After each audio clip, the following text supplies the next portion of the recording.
Norway, Thailand, Ceylon, Aquan Foods கம்பெனியும் இலங்கையில் king Aqua services private limited ஸ்தாபனம் படைத்து ஒழுங்கு செய்திருக்கின்றன.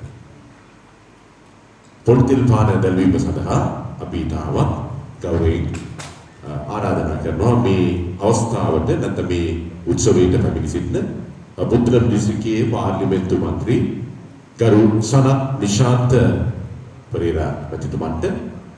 And we also invite Mr. Vichit Conclave, the president of CPF India Private Limited, to light the oil lamp. Dr. Mohandas, Vice President CPF India Private Limited. Dr. Prakan Sherong Kongman, the Vice President of CPF Thailand. Mr. Chakrit Birana King, Vice President CPF India Private Limited. Mr. MP Madhavan Arachi, Chairman of NACDA. Dr. Priyanka Rage, Registrar, Animal Feed, Department of Animal Production and Health. Mr. S. Dayapan, the Managing Director of King Aqua Services Private Limited. Mr. Ranatunga, Deputy Director NACDA. Mr. Anton Mariam Pillai, the Policy Development Officer attached to Prime Minister's Office.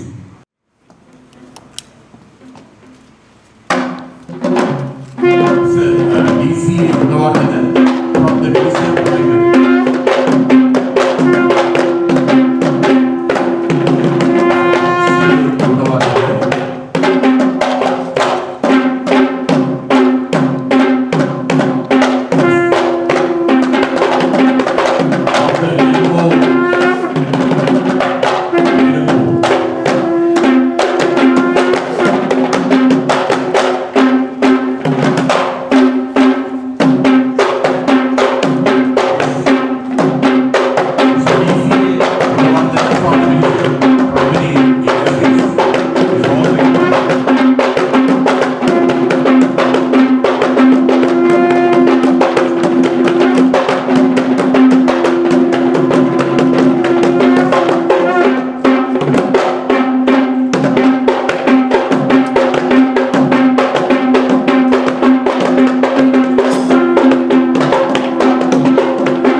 Dr. Mohandas, Vice President CPF India Private Limited.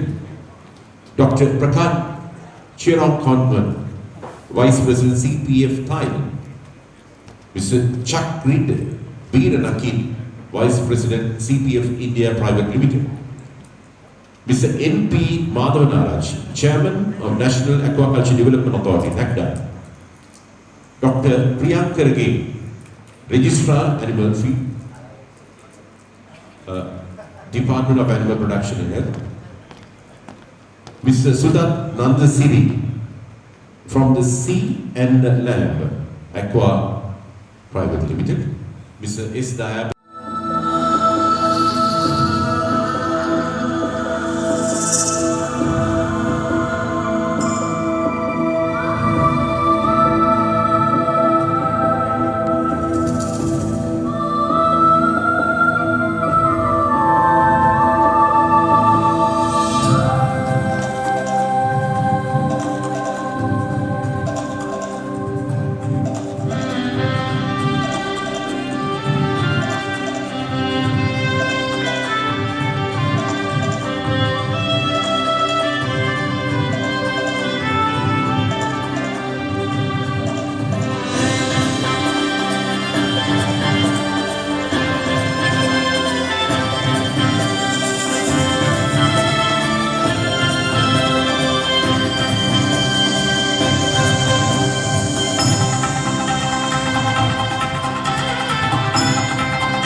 Morning.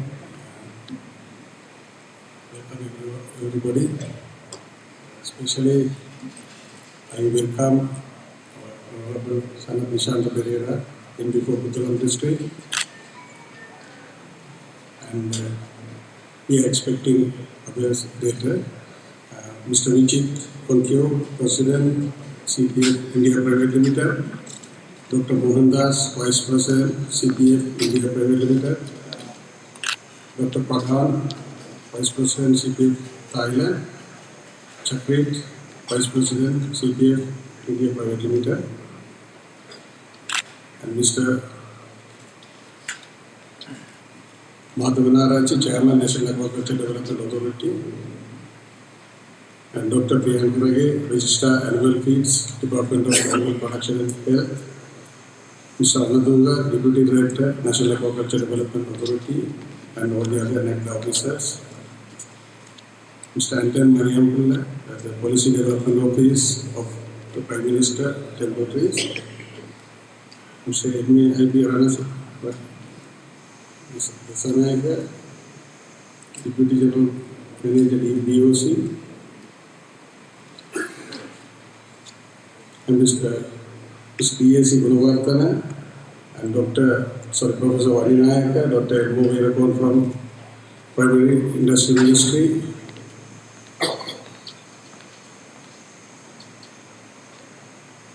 and our farmers, hatchery owners, and feed suppliers and chemical suppliers, all the other members came from the banks and other organizations from the government institutions, especially from Department of Animal Production and Health, National Aquaculture Development Authority, Provincial Ministry of Fisheries, and all the officers. And thank you for coming here.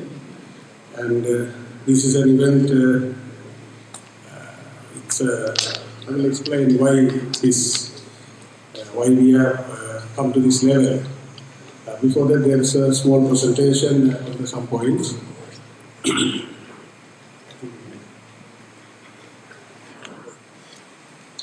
Okay, sorry. King Aqua Services, we have started in 1995 and started with hatchery, farm, and then feed distribution, and mainly the technical advice to the farmers.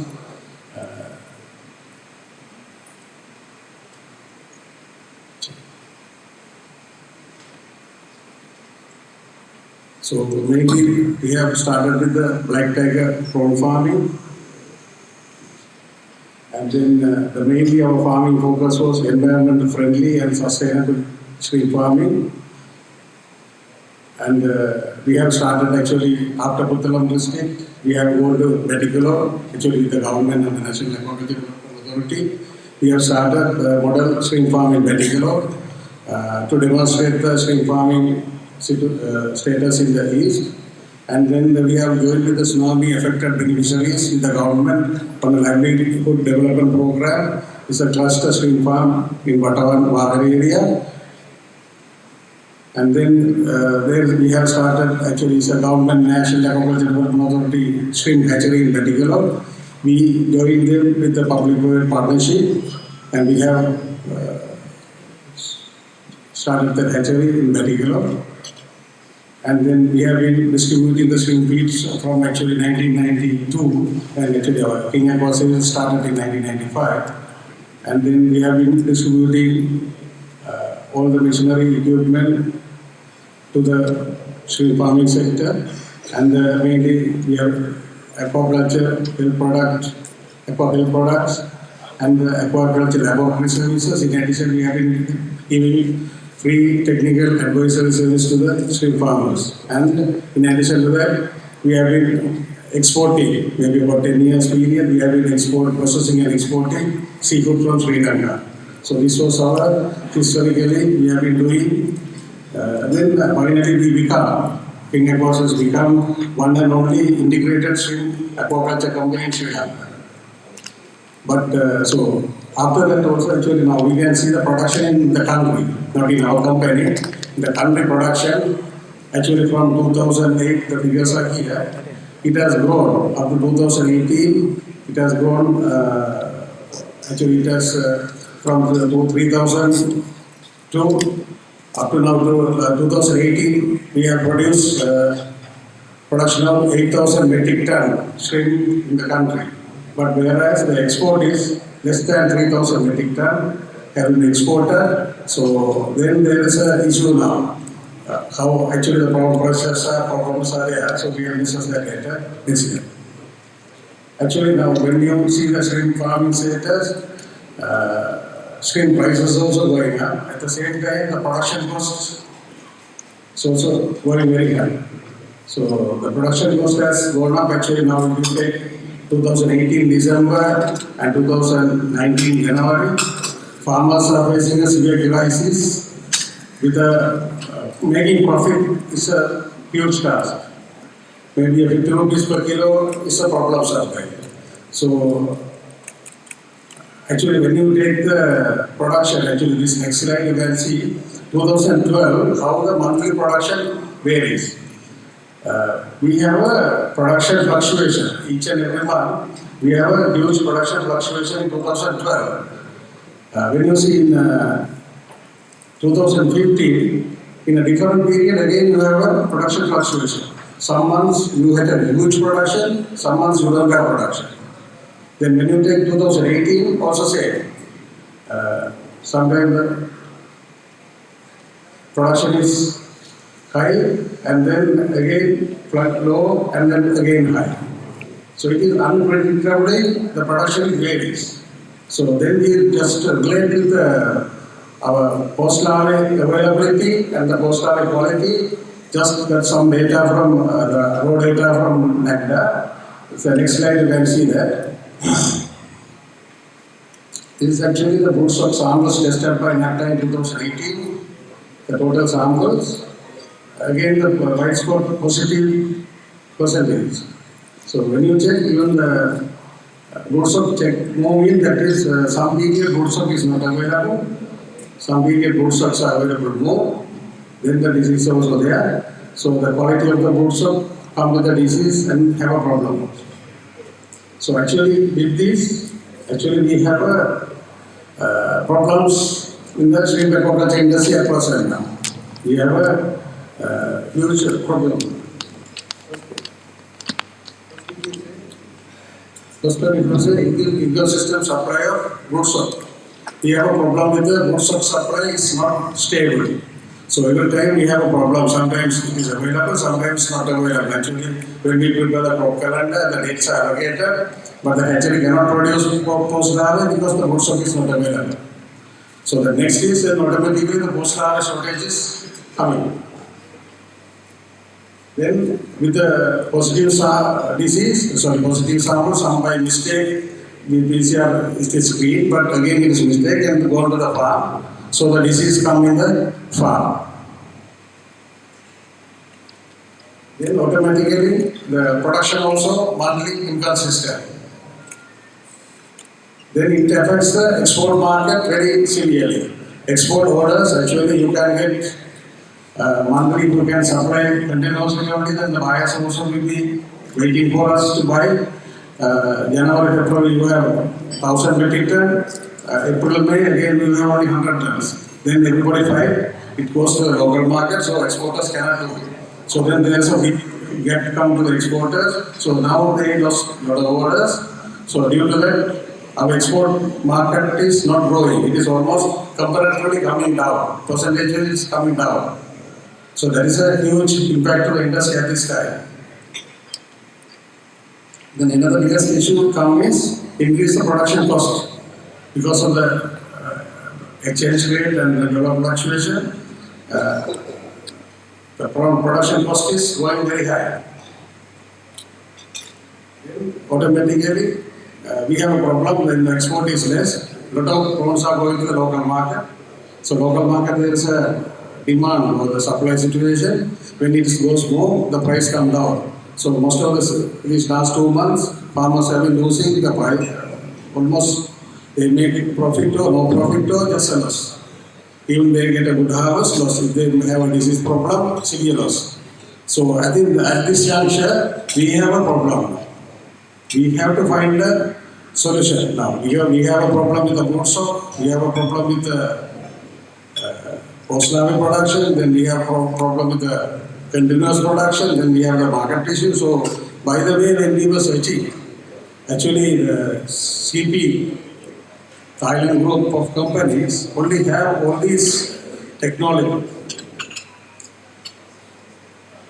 Actually, before that, you can say this, out of this shrimp aquaculture, 2018, you can see the scenario. 2018, with all the effort, we have produced. This is a record from NACDA. It's not published data, but it is a raw data they have given to us yesterday. So the farm operated area is 1,800 hectares. The number of ponds, 3,710.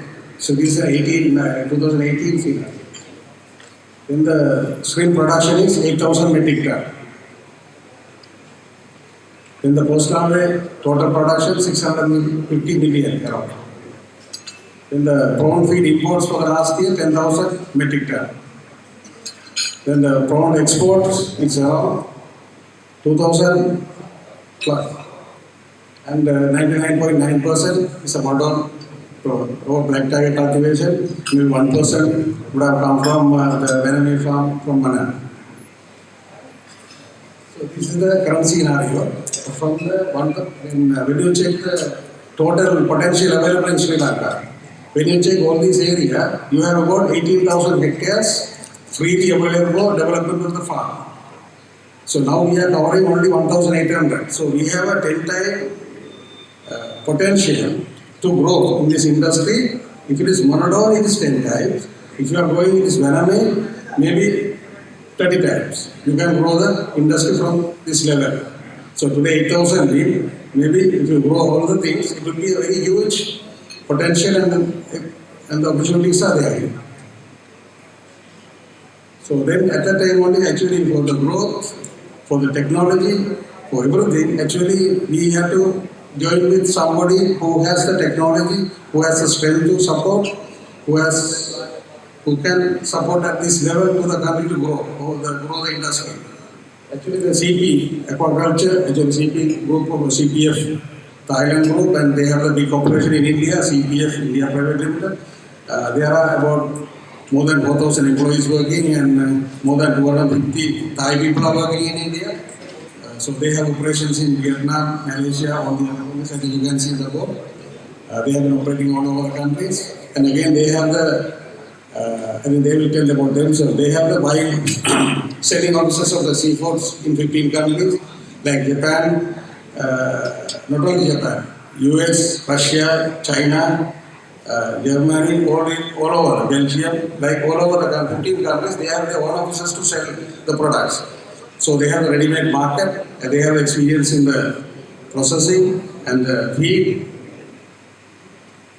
So they have a new technology or the advanced technology with a sustainable shrimp farming.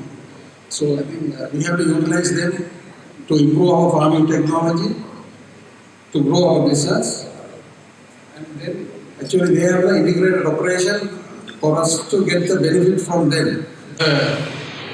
Broodstock supply, that is SPF broodstock, which is disease-free and continuous supply of post-harvest candy, and then they can do the farming improved system, and then again they can do the processing and export. Because of all these benefits, actually we jointly try to work with them to improve for the future of the Sri Lankan shrimp aquaculture. Actually, the shrimp aquaculture growth is not only the supporting all these members or stakeholders here. This is actually a main stakeholders who does it, but the benefit will go directly to the villages or the people of the country. They get even the livelihood level they are getting the business. So if it grows by 10-fold or 30-fold, all benefit come to the people again. So this is the initiative we have started. I think the time to come they will tell you how they do all these things.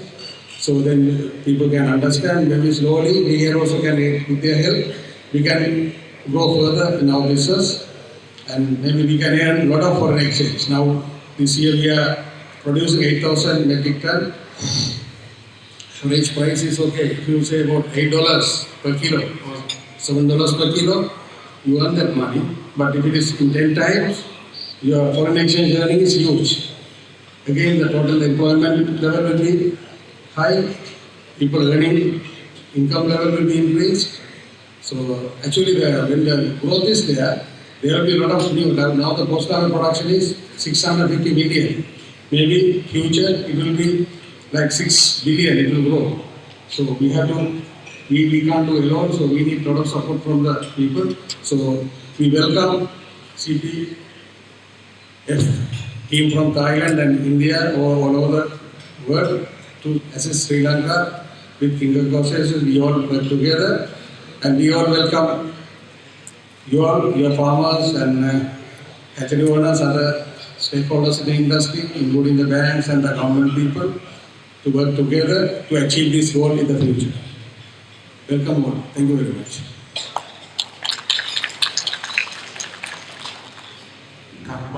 මතක් කරන්න කැමති එතුමා සඳහන් කරා මේ ඉස්සෝ වර්ග නැත්නම් ජලජීවි සංස්කෘතිය මේ කර්මාන්තය කියන්නේ ඉතාමත් ලේසි පහසු දෙයක් නෙවෙයි මේවා අභියෝගයකටපත් වෙන අවස්ථාවක් තිබෙනවා ඒක එක් කර්මයක් එතුමා සඳහන් කරා ඒකේ එක එක ලෙඩ වර්ග පිළිබඳව ප්‍රචාර කිරීම සඳහා යම් යම් හානියක් සිදු වන බවත් එතුමා සඳහන් කරා ඒ නිසා ආදායන කිරීමේ ප්‍රමාණය අඩු වෙනකොට මේ ඉස්සෝ වර්ග නිෂ්පාදනය සුදේශීය වෙළඳපොළට වැඩි වැඩියෙන් ලැබෙන්න අවස්ථා තිබෙනවා. ඒ අවස්ථාවේදී අර ඉස්සෝ වර්ග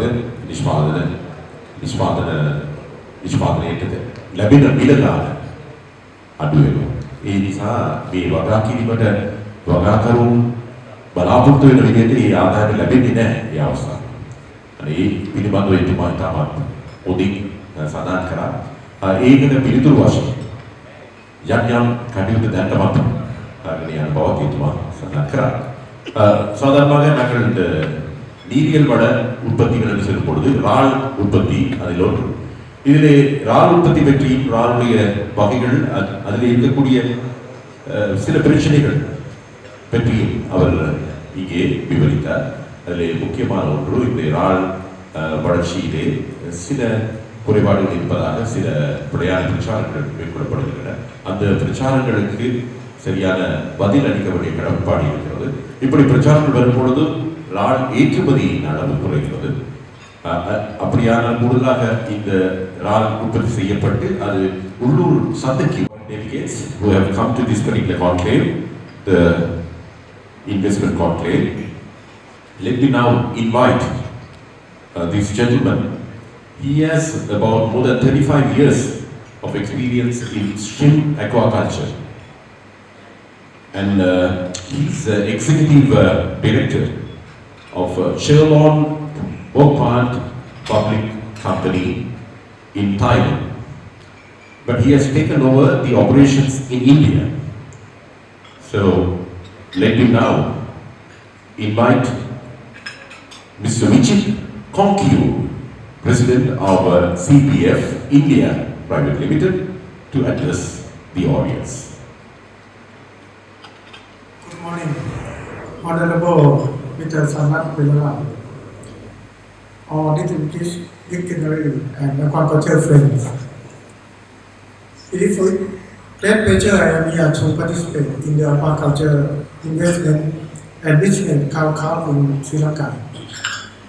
Though Sri Lanka had a great production of aquaculture tradition and a naturally gift environment, but late due to the lack of technology driving in aquaculture practice, made the production in Sri Lanka cannot increase.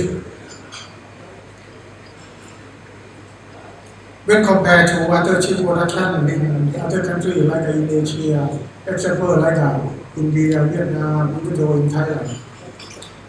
For we, as a CPF Thailand-based global aquaculture company, with more than 50 years of experience, we wish to bring new shrimp farming technology for the world to develop the Sri Lanka aquaculture. With our vast experience, in the development of sustainable aquaculture in Thailand, in Malaysia, Vietnam, India, and China. We firmly believe our effort in Sri Lanka to introduce the new technology of genetically superior chimp stock, SPFC, smart farm technology, value-added chimp, and export to other countries such as US, Europe, China, and Japan. To improve the wealth of the chimp farmer, hatchery operator, and exporter in this country. Production efficiency improvement is entire value chain of the chimp farming. It gives immense competitive advantage for Sri Lankan chimp export. We as a corporate company, when we invest in many countries. Until now, we invest in 15 countries, from Asia to Europe and USA. We have a principle everywhere we go to invest. We have our principle is three benefits. The first benefit is benefit to the country. Whatever country we go to invest must benefit to the country. The second one is benefit to society, can create more jobs. And the third one, of course, benefit to the company. And these three things will lead us to grow in every country. In this podcast covering, I wish to ensure all the aquaculture stakeholders to believe in our more. And I am willing to assist you in any area of your concern in the larger interest of the country. In Sri Lanka, a lot of work needs to be done in the technology upgradation of hatchery, farm, and traceability deployment of the export. As part of the effort to demonstrate our capability in Sri Lanka and deliver the best aquaculture product to the farming community, we join in hand with two Sri Lanka company. The first one is King Aqua Service of Mr. Chayapalan and Sea and Land Aqua Supply of Mr. Sudan Natasini. I firmly believe these two great individuals with their vast experience in the chimp farming and alliance with CP can open the new golden chapter in the Sri Lanka chimp farming. Let this to be agent to change in Sri Lanka aquaculture and congratulate them on their entire effort to safeguard and develop the chimp industry in Sri Lanka. With this positive note, I wish to contact and thank to all of you to join in this program. Thank you very much.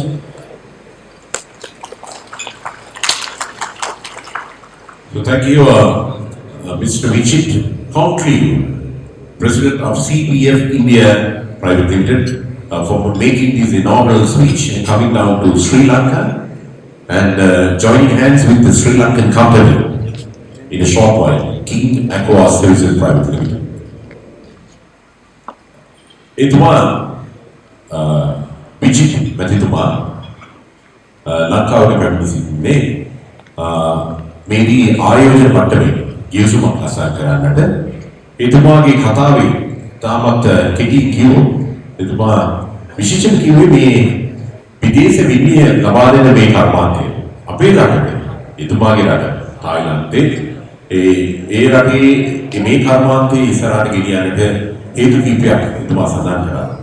මුලින්ම තමුන්ගේ රටට යම්කිසි විදේශ විනිමයක් ලැබෙනවා. ඒ පිළිබඳව අපි අපේ අවධානය යොමු වෙන්න ඕනේ කියලා එතුමා සඳහන් කරා. දෙවෙනියට සමාජයේ යම්කිසි ප්‍රතිලාභයක් ලැබෙනවා.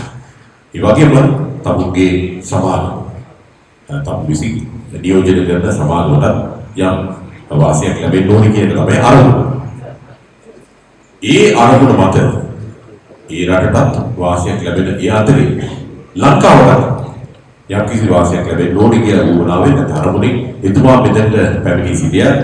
මේ එතුමා මෙතනට ලංකාවට සංචාරය කිරීමේ ප්‍රධාන අරමුණ වෙන්නේ කිං අක්වා සර්විසස් සමාගමේ සමාගමත් එක්ක ගිවිසුමක් අසන් කරන්නට ඒ සමාගමත් එක්ක එකව මේ කර්මාන්තය ඉස්සරහට ගෙනියන්න ලංකාවේ මේ ජලජීවී කර්මාන්තය සංවර්ධනය කරන්නට තමුන්ගේ සමාගම විසින් දායකත්වයක් ලබා දෙන්න බලාපොරොත්තු වෙන බවත් එතුමා සඳහන් කරා. In the wedding, පාර්ලිමේන්තු මන්ත්‍රීකරු සනත් නිශාන්ත පරිණා මැතිතුමන්ට ආරාධනා කරනවා. In the wedding පුතල මාවත පාර්ලිමේන්තු ප්‍රතිනිධි සනත් නිශාන්ත පරිණා අවர்களே අன்புடன் වඩකයි. මේ අවස්ථාවට සහභාගී සිටින ඉස්සන් කර්මාන්තය වගේම ජලජීවී කර්මාන්තය වෙනුවෙන් සුවිශේෂී දායකත්වයක් ලබා දෙන මහාචාර්ය වන්නායක මැතිතුමනි, ඒ වගේම කුඩා කර්මාන්ත අමාත්‍යාංශයේ ප්‍රාථමික කර්මාන්ත අමාත්‍යාංශයේ නියෝජනය කරමින් සහභාගී සිටින සියලුම රාජ්‍ය නිලධාරීන් මහත්තුරුනි, අපේ රට ඇතුලේ ඉස්සන් කර්මාන්තය නගා සිටීම සඳහා ජලජීවී කර්මාන්තය නගා සිටීම සඳහා ඔවුන්ගේ දායකත්වය ලබා දීම සඳහා අප සමග අත්වැන්න දෙන සිටින CP සමාගමේ සියලුම නිලධාරී මහත්තුරුනි, ඉන්දියාව, තායිලන්තය සහ අනෙකුත් රටවල් නියෝජනය කරමින් සහභාගී සිටින මහත්තුරුනි, අපේ ගොවියන් වෙනුවෙන් මෙම කටයුත්තට ලංකාව නියෝජනය කරමින් මේ මැදිහත් වීම කරන කින් ඇක්වා පෞද්ගලික සමාගමේ ප්‍රධාන හිමිකරු පෙදාගරන් මහත්මයා, ඒ වගේම මේ අවස්ථාවට අප සමග අත්වැන්න සිටින අපේ ලංකා බැංකුවේ නියෝජ්‍ය සාමාන්‍ය අධිකාරිතුමන් ප්‍රමුඛ අනෙකුත් බැංකු නියෝජනය කරමින් සහභාගී සිටින නිලධාරී නොනවරුන් මහත්තුරුන්, ඒ වගේම ඉස්සල් කර්මාන්තය වගේම ජලජීවී වගාව වෙනුවෙන් සුවිශේෂී දායකත්වය ලබා දෙන අපේ ජලජීවී වගා සංවර්ධන අධිකාරිය ප්‍රමුඛ අනෙකුත් සියලුම රාජ්‍ය නිලධාරී නොනවරු මහත්තුරු, අපේ නාර ආයතනය, නැග්ගා ආයතනයේ ප්‍රමුඛ අනෙකුත් සංවිධානවල නායක නායිකාවනි, ස්ලාඩා සංවිධානය නියෝජනය කරමින් සහභාගී සිටින සියලුම නායක නායිකාවන්, මේ අවස්ථාවට සහභාගී සිටින අපේ ආදරණීය රට තුළ ඉස්සන් කර්මාන්තයේ ජලජීවී කර්මාන්තය තුළ නියැලෙන සියලුම ආදරණීය මෑණිවරු, පියවරු, සහෝදර සහෝදරියෝ, ඔබ තමුන්නාන්සේලා සියලුම අවසරයි. මම හදවතින්ම සතුටු වෙනවා අද ජලජීවී කර්මාන්තය නැත්නම් අපේ කිවුල්තිය කර්මාන්තය යම්කිසි මට්ටමකට එසවිලා තියෙනවා දැක්කම හදවතින්ම සතුටු වෙනවා. මේ කර්මාන්තය පිළිබඳව අපි ඉතිහාසයට ගියාම 1980 ගණන් වල බහුජාතික සමාගම් අපේ රට ඇතුළට ඇවිල්ලා ආරම්භ කරපු මෙම කර්මාන්තය කුඩා පරිමාණ ගොවියන්ගේ අතර ගිහිලා ගොවියන් මේ කර්මාන්තය හරියාකාරව නොකරපු එකේ ප්‍රතිඵලයක් හැටියට ඒකට පක්ෂ විපක්ෂ දේශපාලන නායකත්වයට වත් කියන්න ඕන. හිතුමතේ පොකුණු ගහන්න ගිහිල්ලා, හිතුමතේ කඩලාන පරිසරය විනාශ කරන්න ගිහිල්ලා, හිතුමතේ පොකුණු ඉදි කරන්න ගිහිල්ලා මේ කර්මාන්තය කඩාවැටුණා. මේ ඉස්සන් කර්මාන්තයේ ස්වර්ණමය යුගයේ හැටියට සැලකෙන්නේ 1993 95 කාලේ. ඒ කාලේ නිෂ්පාදනයේ මෙට්‍රික් ටන් 6500ක් තිබුණු කර්මාන්තය සුදු කොල්ලේ වෛරස් එක ලංකාව ඇතුළට ආපු එකේ ප්‍රතිඵලයක් හැටියට නිෂ්පාදනයේ මෙට්‍රික් ටන් 1500කට වැටුණා. ඉතින් පස්සේ එක එක්කෙනා මේ කර්මාන්තය නිමිත්තවන්නට විවිධ හැඩතල විවිධ ක්‍රමවේදයන් පාවිච්චි කරමින් මේ කර්මාන්තය නිමිත්තවන්නට විවිධ උපක්‍රම පාවිච්චි කරනවා. නැග්ඩා ආයතනය මේ කාලේ තමයි නිර්මාණය වෙන්නේ. නැග්ඩා ආයතනය තනියම මේ වැඩේ ගොඩ දාන්න උත්සාහ කරනවා. නාර ආයතනය තව පැත්තකින් උත්සාහ කරනවා. ගොවියන් ස්ලාඩා කියන සංවිධානය හදාගෙන මේ වැඩේ ගොඩ දාන්න මහන්සි වෙනවා. මේ වැඩේට යම්කිසි නායකත්වයක් දෙන්නට ඕනයි කියලා මම කල්පනා කරන්නේ 2010 මැයි 31 වෙනිදා මම වයඹ පළාත් සභාවේ දීවර අමාත්‍යවරයාට පත් වුණ වෙලාව. ඒ වෙලාවේදී මට මතකයි අපේ අමාත්‍යාංශය අර නුගසෙවන උත්සව ශාලාවේ මම කියනවා මේ වැටලා තියෙන ඉස්සන් කර්මාන්තය නැගිටවනවා කියලා. ඒ කියද්දි ඒ සඳහා සහභාගී වෙලා හිටපු සමහරවගේ මටත් hina වුණා. මොකද මේ වැඩේ නිසා අපි අපේ පොල්ලිඩම් විකුණලා ඉස්සෝ හදන්න ගිහිල්ලා අපි පාඩු කාපු උදවිය නිසා. හැබැයි විශේෂම අමාත්‍යවරයා හැටියට මේ වැඩේදී අපි යම්කිසි තාලයක් රටාවක් හදා ගන්න ඕන කියලා දිස්ත්‍රික් සම්බන්ධ කර කමිටුවේදී මේ වැඩේ වෙනුවෙන් මම කතා කරද්දී එවකට දීවර ඇමතුමා අපේ ડોક્ટર රාජේෂ් සේනාරත්න ඇමතුමා කියනවා විශාන්ත මම වෛද්‍යවරයෙක් මේ වෛරස් රෝගයක් ඇවිල්ලා තියෙන්නේ මේ රෝගය අපව ගොඩ ගන්න පුළුවන් එකක් නෙවෙයි මේ වැඩේට අත ගහන්න බෑ නිකන් සල්ලි නාස්ති කිරීමක් විතරයි මම මේ වෙලේ කියනවා නෑ සර් මේකේ මට 6 මාසයක් දෙන්න එක අවුරුද්දක් දෙන්න මේ වැඩේ අපි එකම වෙලා ගොඩ දාමු කියලා එතුමා අද වෙනම පිටක් නියෝජනය කරන්නේ මම වෙනම පිටක් නියෝජනය කරන්නේ නමුත් මම හදවතින්ම රාජේෂ් සේනාරත්න එතුමාට ස්තුතිය පුද කරනවා මේ වෙලාවේදී එදා මම පළාත් දීවර ඇමතිවරයා හැටියට මේ කටයුත්ත සඳහා වැඩ කරලා තිබි මහන්සි වෙන්නේ එතුමාගේ පැත්තෙන් ලබා දුන්නු දායකත්වය පිළිබඳව එතුමාට හදවතින්ම ස්තුතියි කියලා කියන අවස්ථාවක් කරගන්නවා මොකද එතුමා එදා මේ කර්මාන්තයේ ගොඩනගන්න මේ කර්මාන්තය නගා සිටවන්න සුවිශේෂී දායකත්වයක් අපිට ලබා දුන්නා නැක්ටා නාරා ස්ලාඩා සහ රජයේ ආයතන ටික විශේෂයෙන් අපේ ආචාර්යවරු මහාචාර්යවරු ඒ වගේම අපේ තාක්ෂණික නිලධාරීන් සියලුම දෙනා ඒක රාශී වෙලා මේ කටයුත්ත ගොඩනැගීම සඳහා මේ වැඩ කරද්දී පූර්ණ බලතල එදා රාජේෂ් සේනාරත්න මෙතුමා අපිට ලබා දුන්නා මට මතකයි එතුමා එක වෙලාවකදී කියනවා මධ්‍යම රාජ්‍ය නිලධාරීන්ට මේ ඉස්සන් කර්මාන්තයේ වගකීම සම්පූර්ණව මම වයඹ මෙතුමාට බාර දීලා තියෙන්නේ වයඹ පළාතේ මේ වැඩේ වෙනුවෙන් වැඩ කරද්දී ડોક્ટર රාජේෂ් සේනාරත්න සාන්තශාන්තයි කියලා හිතන්නේ ඒ නිසා අපි කණ්ඩායමක් හැටියට ඒ රාජ්‍ය ආයතන එකතරට වාඩි වෙලා විශේෂයෙන් අපේ වයඹ විශ්වවිද්‍යාලය පේරාදෙණිය විශ්වවිද්‍යාලය මේ සියලු දෙනා එක මේසෙට ඇවිල්ලා අපි සාකච්ඡා කරන එකේ වැඩ කරන එකේ ප්‍රතිඵලයක් හැටියට අපට පුළුවන්කම ලැබෙනවා 2015 අගෝස්තු 17 මම අමාත්‍යාංශයෙන් සම්බන්ධ වසර 6ක කාලයක් තුල මේ නිෂ්පාදනයේ මෙට්‍රික් ටන් 6000ක් දක්වා වැඩි කරා 1500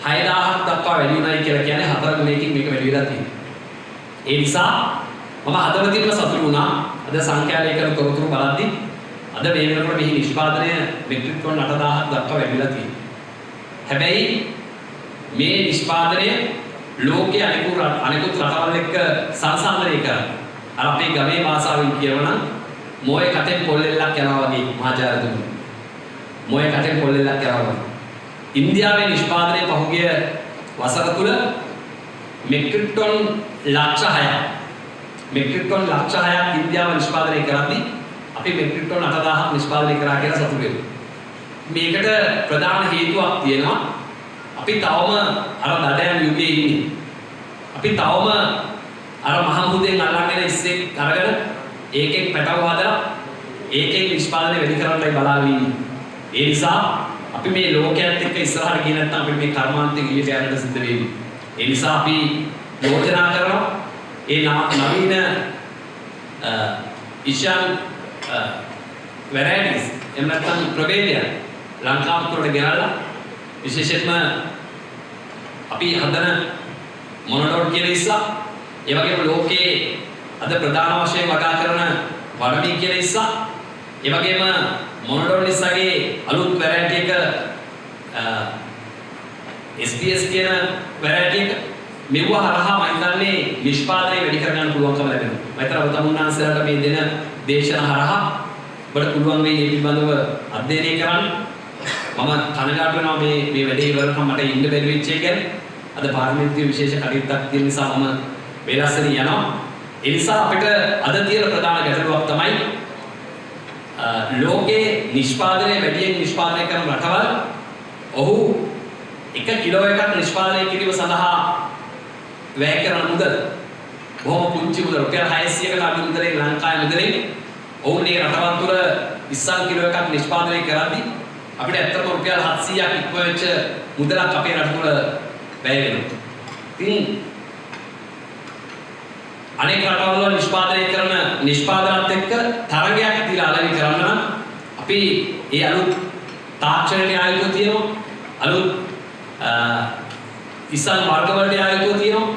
ඒ සඳහා අපේ දයාබර මහත්මයා මේ අතගහපු කර්තව්‍ය මම හිතන්නේ මේ ඉස්සන් කර්මාන්තයේ ටර්නින් පොයින්ට් එකක් එහෙම නැත්නම් හැරවුම් ලක්ෂයක් කියලා මම කල්පනා කරනවා. ඒ නිසා මේ අලුත් නිෂ්පාදන හරහා වැඩි නිෂ්පාදනයක් කරන්න, වැඩි අස්වැන්නක් ගන්න, ඒ සඳහා වැඩි ලාභයක් අපේ රටට ගන්න. ඒ වගේම මේ සුදුකුල්ලි වෛරස් එකට මුහුණ දෙන්න පුළුවන් වෛරස් වලින් තොර පැටියෙක් නිෂ්පාදනය කරගන්න. ඒ වගේම නවීන තාක්ෂණ ක්‍රමවේදත් එක්ක ගොවිපළ නවීකරණය කරගන්න. ඒ වගේම හරි මිලකට අපේ ඉස්සන් අලෙවි කරගන්න.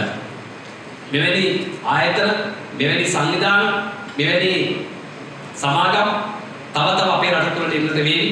ඒ නිසා අපි හදවතින්ම සුබ පතනවා මේ කටයුත්තම පෙරකී පරිදිම මේක ඉස්සන් කර්මාන්තයේ හැරුම් ලක්ෂයක් වේවි. ඒ සඳහා හදවතින් සුබ පතමි.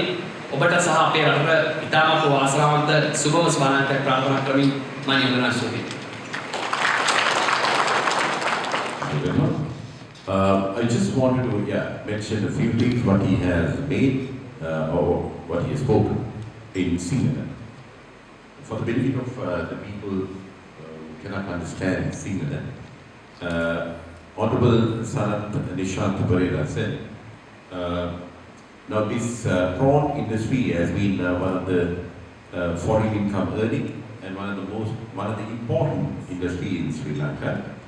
In 1980s, this prawn industry was misled by some of the farmers or the cultivators in the small sector, and then the people used to abandon this industry for some time in 1980s. But later on, it picked up very well, and the production was around 9,000 metric tons in 1993, 1994, 1995. That's the boom of prawn industry, we can say. But thereafter, again, due to some diseases like white spot, this production has come down. Even it has come down to 1,500 metric tons. And later, when he took over as the minister or state minister of Aquaculture, way back in 2016, 2017, he brought up this production up to 6,000 metric ton, which is reasonably good, 4 times the production increase. And now he is very happy to see that it has come up to 8,000 metric tons.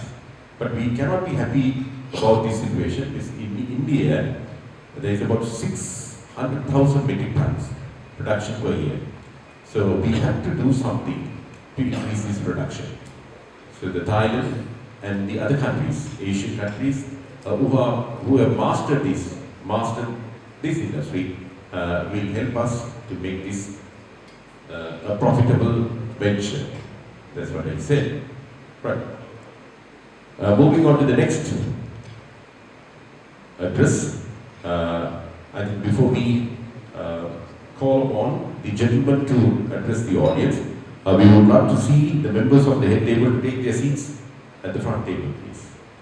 Apitamat ආදරෙන් ආරාධනා කරනවා මේ head table එකේ ඉන්න සමාජිකයන්ට ඉස්සරහට අසු ගන්න කියලා. මොකද මීළඟට තියෙන දේශනය තාක්ෂණ පිළිබඳව දේශනයක්.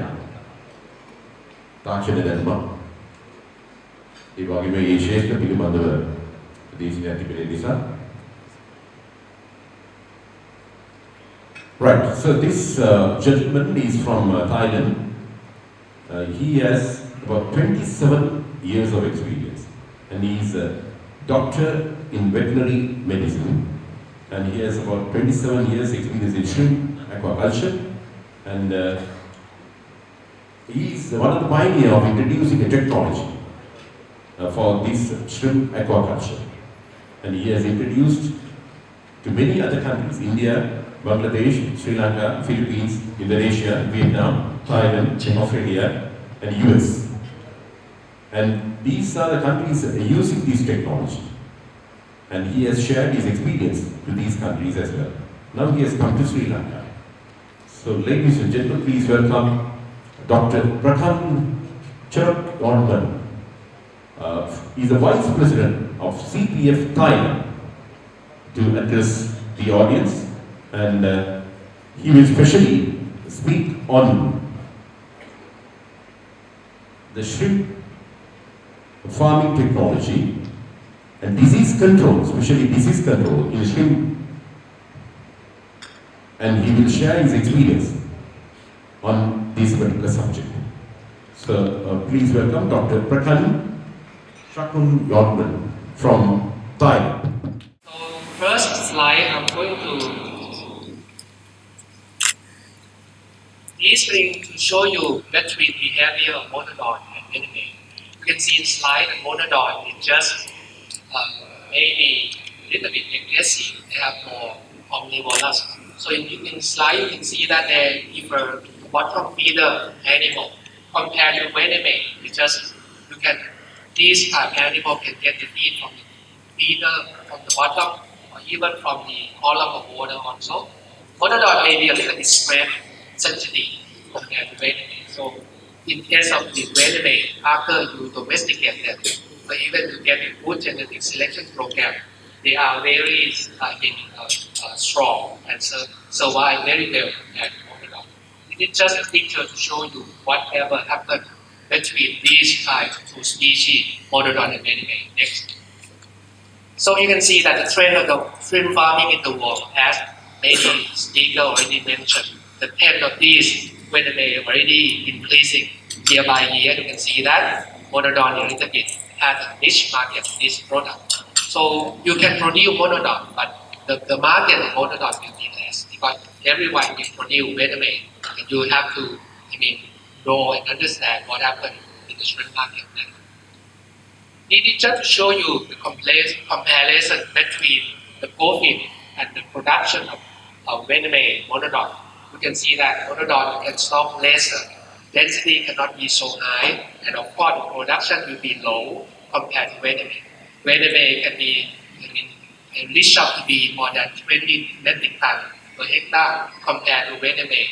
Monodon maybe you have less than 8 tons, 4 tons per hectare, depending on the consistency of your food stock or even the yield. So this is just to figure out whatever why venomate and monodon, many countries they choose venomate. Next.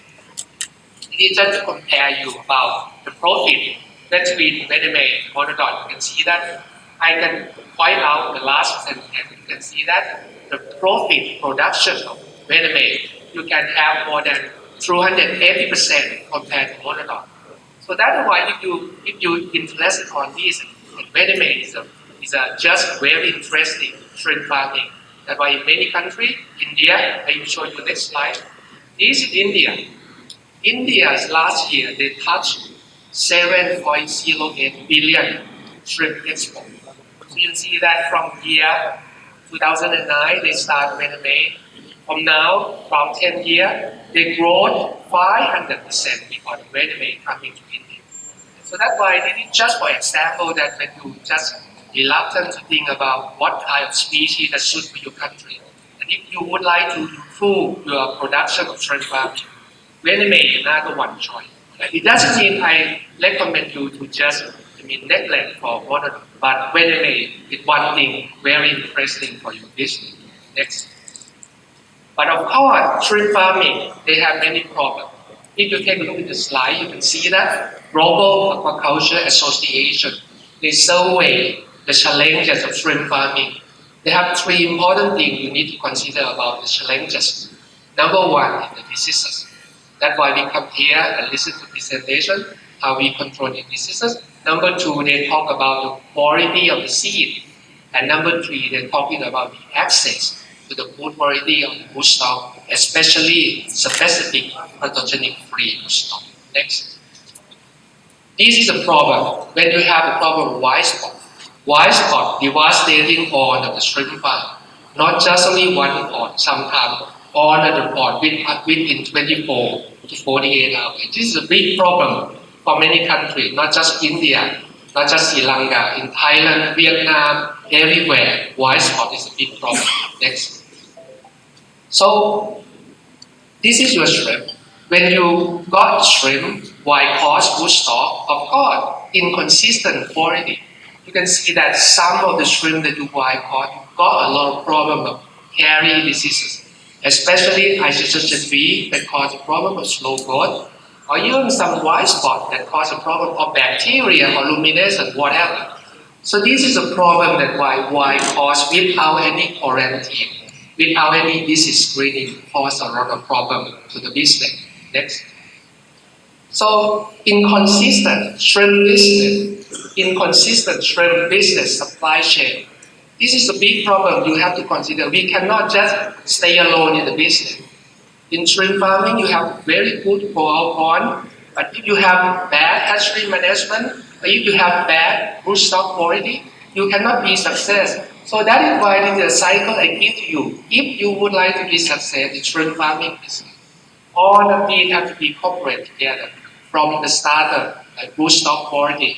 Of course, hatchery management have to be adapted or improved, and also pond management in the pond, grow-out pond. You need to learn what you have to do to complete the cycle. And of course, if you do this, you have competitive advantage. You can lower the cost of production and you can win in the market. Next. Cost of shrimp production. You need two things to make your shrimp production cost to be low. Number one, you need to have zero or less pond failure. It means the more you have pond failure, the more you have low survival. Of course, you have high cost. Impossible for you to have low cost if you have low survival. Second, you need to get very good crop. It means that you need to finish your crop as fast as possible. Of course, you need a good strain, because if you have a good strain, you can finish the crop. For example, 60 days, 70 days, you get 40 pounds, like in Vietnam. This is possible. So that's why if you have the strain or even white cost broodstock, and you extend the crop for 4 months, 5 months to harvest, you get a lot of problems because many diseases there. So that's why the cost production control, just only two things. Number one, you have to have pond failure, zero or less. And number two, you need to speed up the crop. You have lower leaks in the culture pond. Next. This slide just to show you about survival 55% compared to 92%. You can see that the profit when you get high survival. Of course, none of you would like shrimp to get low survival. If you get low survival, you get profit. In India, maybe 4 lakh or 400,000. But if you get high survival, you get 8 lakh or 800,000 Indian rupee profit. So you see that profit in terms of the good survival is better than low survival. This is the way how you can control the cost. You need to get a good efficiency crop, high productivity. Next. And this is why when you faster the crop is good. If you have a shrimp and then you nurse them, extension of nursery in your farm, you nurse them for 1 month in a controllable system, and you put these shrimp into the pond. 60 days you harvest, 40 cow, 50 cow in Vietnam, you get the money. But in the other farm, if they extend the pond to be 80 days, 100 days, 200 days in the pond, all of the day expenditure per day, roughly is around $50 per day. So if you extend 20 days, extend more than 30 days, all the money you have to spend per day. Because roughly $50 per day. Spend for the electricity cost, spend for the feed cost, spend for the everything. So that is why the concept of you can fasten the crop, you lower your leaks in the pond. This is the most important. You need a good quality broodstock and food variety fly. Next. This is the problem I told you, white spot. It sweep away all the farm very fast within 24 hours. This is a big problem not in Sri Lanka, many countries. So you have to be aware how can you control these diseases. Next. Contaminated white horse is a big problem. I will show you one slide that maybe you are going to be scared about this one. Next. This is the problem of white horse bush dog that carry white spot. Every time you bring it, you don't have any problem because it's not shredded yet. But every time you spread them by spawning, I think some of you come from hatchery, you know well. When you spread them by spawning them, they cause a problem because they are going to express white spot that they carry 25% from the leg cord. If you have this one in India, you carry this one, you don't spawn yet, no white spot. But after you spawn them, they have white spot expressed by PCR, around 25%. So it means all the white horse animals, they carry virus. Next. This is another problem, white horse bush dog in Sri Lanka. You have another problem of virus we call ICSSNB. This one called the shrimp, especially monodon to be slow growth, stun. Even bad if you have venomate, this one can be a carrier for venomate. And big problem to venomate, you get slow growth, lung, deformity syndrome, whatever. This is a problem. Next. And this slide just to show you about white horse bush dog in Sri Lanka, or even this one in China. They have demonstrated that all the female they cause from the seed, they have 20% ICSSB infection. And also they have, after spawning, they have 16% ICSSB infection. These can be a carrier that bring the diseases from bush dog to white horse to your PL. And that's why in consistency it happened. Next. Another slide that's interesting in India. If you take a look at this one clearly, you can see that white horse bush dog in India or even in Sri Lanka, they have multiple infections. Largely multiple infections from many diseases, not just only ICSSB and white spot. Multiple infection, they have around 35.6%. And single infection with ICSSB 76%. So the 100 piece of white horse bush dog you have, 76% they have problem. 13% they have white spot carry. And as I told you, if you don't spread them, you don't spawn them, they don't express anything. So you feel comfortable. But every time you spread them by spawning, they express the virus, they transfer to the PL. That is why the inconsistency is happening for your PL quality. This is a picture of diseases that maybe is happened to the white horse bush dog. Next. Many countries, they just white horse bush dog. We check some diseases that we bring and white horse bush dog. Sometimes they found a lot of diseases, not just only ICSSB and white spot. Sometimes we found yellow hair, sometimes we found EHP, sometimes we found bacteria. All of these can be seen by PCR. We monitor them and we find a lot of them. Next. This one, in India, everyone talking about running mortality syndrome. They create the name of running mortality syndrome. But behind the scene, when we check this, they have a lot of infections that come from PL, bad quality PL, or even the bad quality bush dog that they white horse.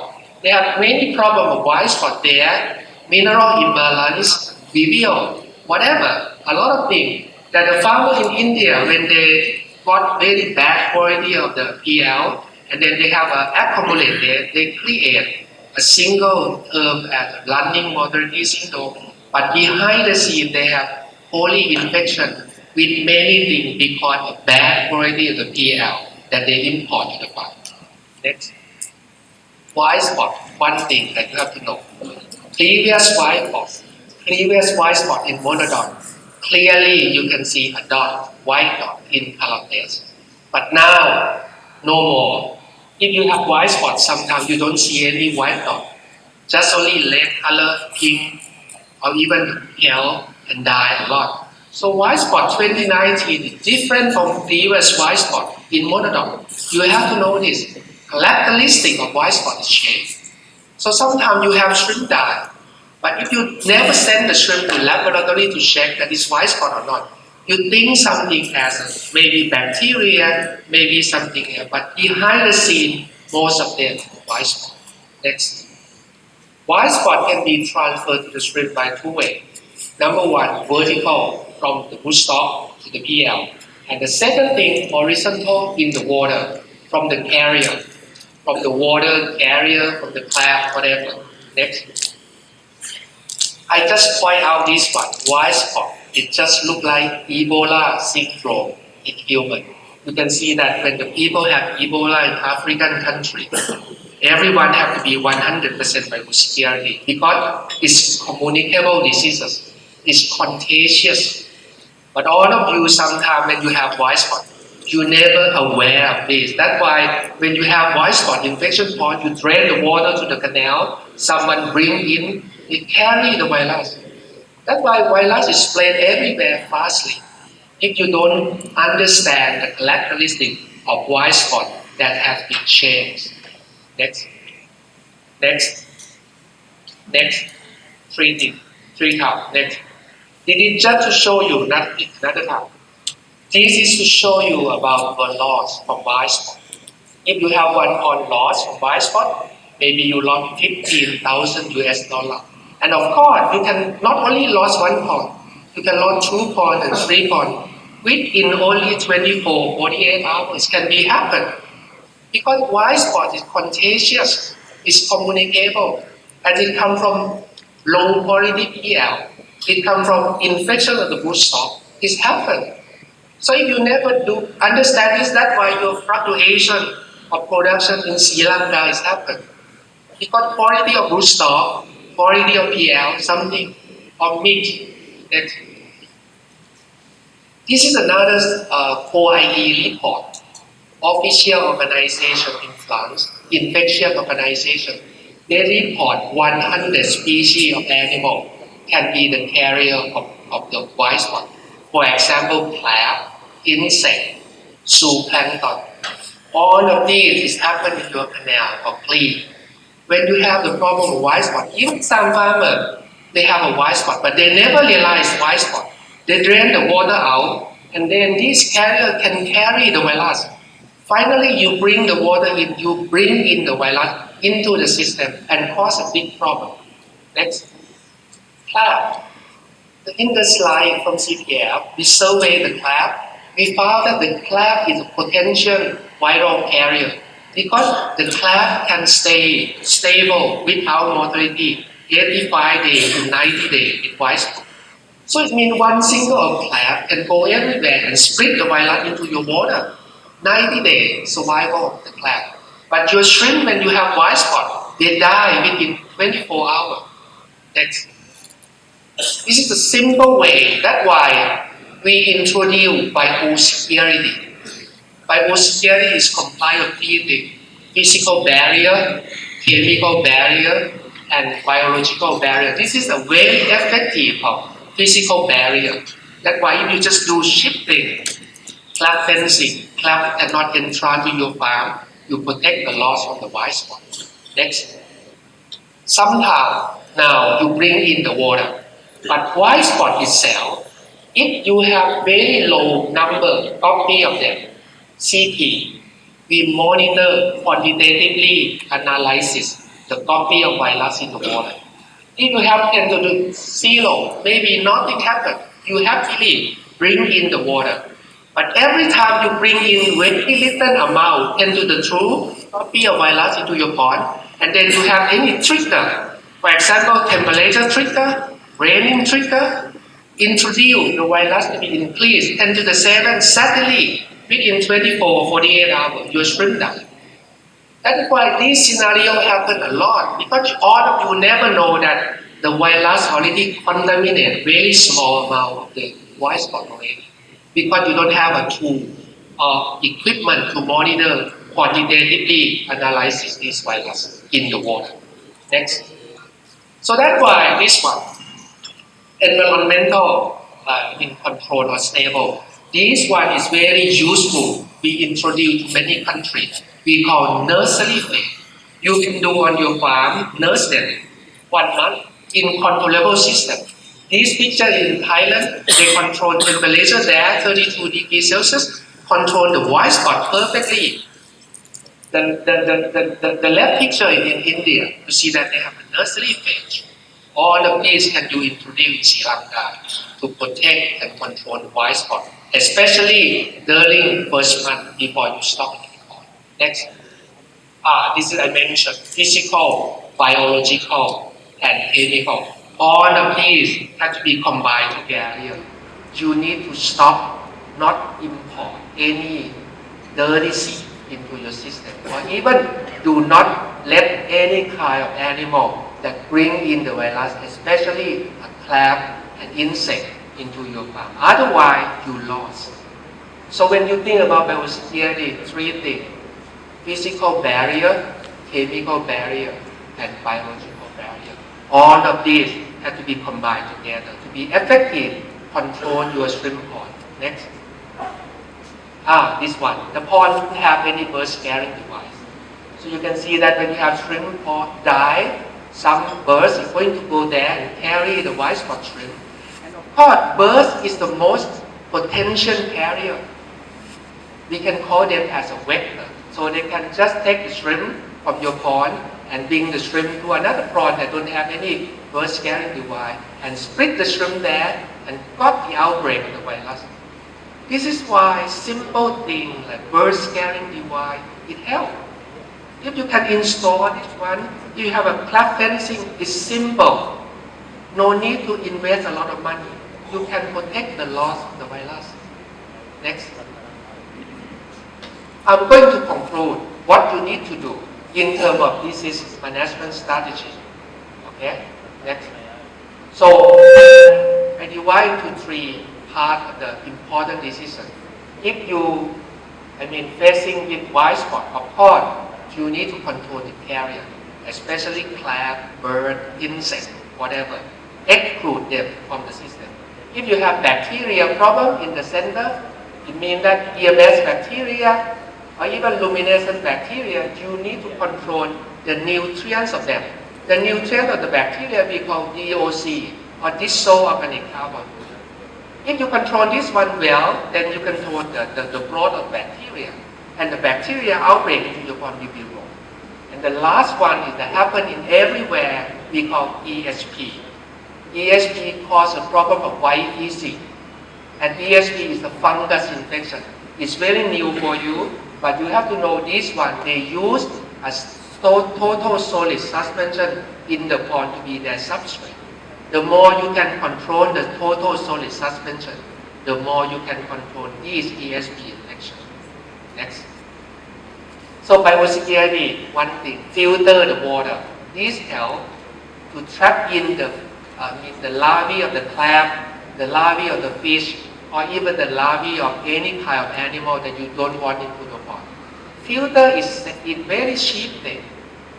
Cleansing, you see that bird scaring device, and then you can see that they have some disinfection bath for the car that come to your farm. You know that when some car go to harvest some pond, virus contaminate the wheel, the tire, 48 hours. They can come to your farm. Within 48 hours, they carry the virus and bring into your farm. So that is why vehicle disinfection, vehicle bath is very important. You need to think about this. Next. Rule number 1. You need clean seed. Next. Clean seed and clean broodstock. What does that mean? It means that your seed, your broodstock have to be clean, not carry any diseases. As I show you many slides talking about the diseases carried in wild caught, you need to get clean seed to be successful in this. If you don't get any clean seed, it's impossible for you to get consistency production. Next. This is CPF rootstock. We have venomate and monodon. It's cleaning the diseases for you. Many kind of important diseases. Cholera syndrome virus, YHV, WSSV, GAV, IHSSV, all of these I just give you an information. Next. And this is our pedigree. We done genetic selection from more than 18 generations of the Weneme. We take maybe more than 10 years, 15 years to do this. And we can trace back their ancestry, their family, their grandparents. We don't have any inbreed. This is 18 genetic selection of rootstock Weneme. Next. This is monodon. Monodon will also do a genetic selection. Next. And this is their pedigree. We done them 12 families, 12 generations, sorry. So it means that in terms of monodon and Weneme is more advanced because we developed this one more than the time that we developed is more than the monodon. But of course, I just show you that if you want to know each group of animals come from what ancestry of them, you can check that because we have pedigree. Next. And this is our nuclear breeding center. Of course, to do this, you need nuclear breeding center 100% biosecurity, not allow anything to come in, not allow any diseases to penetrate to the system. Next. This is another picture of our CDF facility of NDC to let you imagine that 100% biosecurity has to be done like this. Next. And this roll out of maturation. Before you get good quality food stock, everything has to be there and strictly 100%. Exclude on IOD, pathogen, not to come in. Even one single pathogen has to be excluded. Next. Live feed, no, it's impossible for rootstock because live feed carry many diseases. So you have to decide the good quality of, artificial feed that's suitable for rootstock, and of course, the high standard of phytoplankton production. This is the most important thing for you to produce a good quality PL. You need a high standard phytoplankton production. And of course, individual tank for family selection. It just happened in Thailand to select the best family. Next. This is surveillance program. You can see that we surveillance and we cooperate with the Department of Fisheries in Thailand for more than 15 years for screening the important diseases in Vietnam. You can see that all of them is negative. And then we have the laboratory to audit us. Not just only we check by ourselves. We cooperate by Department of Fisheries to be the team that audit our facility in Thailand. This is just to let you know information. Next. And of course, before we selection, you can get maybe 140 days, you can get 20 grams. But now, when you genetic selection, you can get the shrimp maybe 30 grams within 70 days. This is the fantastic of genetic selection program. 70 days, 30 grams. If you do it properly, hatchery management good, together with the grow out pond management perfect, you can get it. I will show you an example. Next. And all of that, not just only fast growing, you can do the tolerance program. We already finished tolerance program for Tola syndrome virus in Vietnam. And also Appen or bacteria Appen EMS.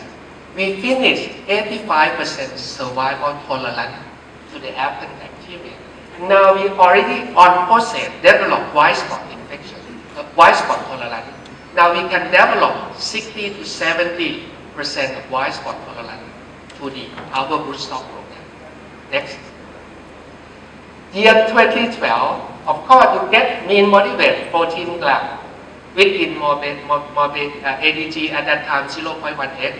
But nowadays 2016, you can get 24 grams with ADG 0.31. This is fantastic. That's why you can make your production consistency. Because clean rootstock, good hatchery program can create this. And your business will be sustainable. Next. This is why I just show you the picture of 2002 until 2017. You can see that 30 grams, 85 days, you can get this one. Because genetic selection program. Next. And of course, only good genetic program without any good hatchery management is impossible. So that's why come together in this room. I know that you come from many distance. You need to combine good genetic selection program, good stock, and also good facility of hatchery. You have to modernize yourself. Next. This is the way to modernize. You have to share whatever we have done, and we can educate you to understand how can you develop this modernized hatchery to suit for the good quality, the good stock program. Next.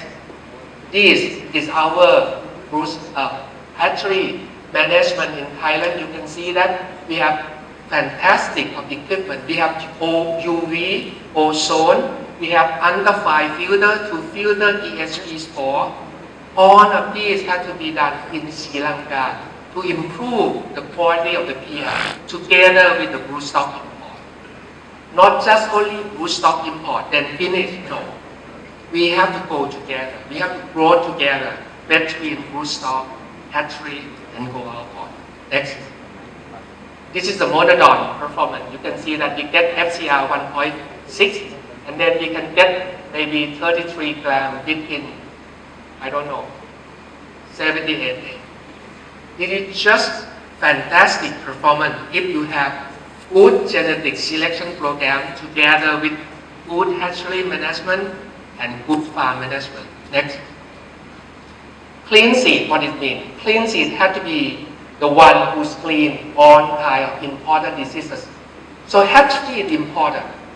That's why I emphasize for you, only good broodstock without good hatchery management is impossible. So you need to screen the diseases. Contamination within the hatchery have to be zero. Otherwise, your seed quality will be a problem. Next. This another thing we developed in India. We call nursery phase. You see that the fly from the hatchery, clean one. When you stop in the nursery phase, within 1 month you get 2 grams and 3 grams. With a good facility of controllable system, no white spot. And our seed is clean. So it means you can save here, and after that you transport it one to the ground pond. You can get a fantastic production. Next. You see, fly, super PL, finally in 10 days. And finally we call shrimp pullet. Maybe 2 grams, 3 grams within 1 month. You transport it one into the pond. Fastly, you can harvest. Next. This one. As I told you, after nursery, you get 2 grams, 3 grams. You put into the pond another 7 days, you get 40 pounds. 40 pounds of white shrimp. Yesterday, I checked the price for you. $7.5 per kilo. So if you harvest this one, for example, 12 tons, you get the money $135,000 per pot. It's impossible for you if you know and understand the concept that we have to go together. Broodstock, hatchery, and farm management. Next. This performance in India, you see that 1 month we get 1.3 to 1.8 grams in the controllable system. Nursery phase is more important thing not only in India, Thailand, Vietnam, Philippines, Malaysia, all of them doing nursery phase to cut off the problem in the grow-out pond. Next. And this is the performance when you prepare the water, clean water. You need all of this. It's just simple thing to make the water to be clean. I will explain you more in the next slide. Next. And this, you can see that after you nurse 78 DOC, day of culture, you get 31 pounds. In India, this happened because good broodstock together with good hatchery and farm management. I emphasize all of these three things have to come together. Next. Profit. They harvest at that time, they harvest at the size of 32 grams, 32 gram Venemate, 32 gram. They get the production cost $6.7 US. They can have a selling price $13.5 US. So 100% you get the profit from Venemate at this site.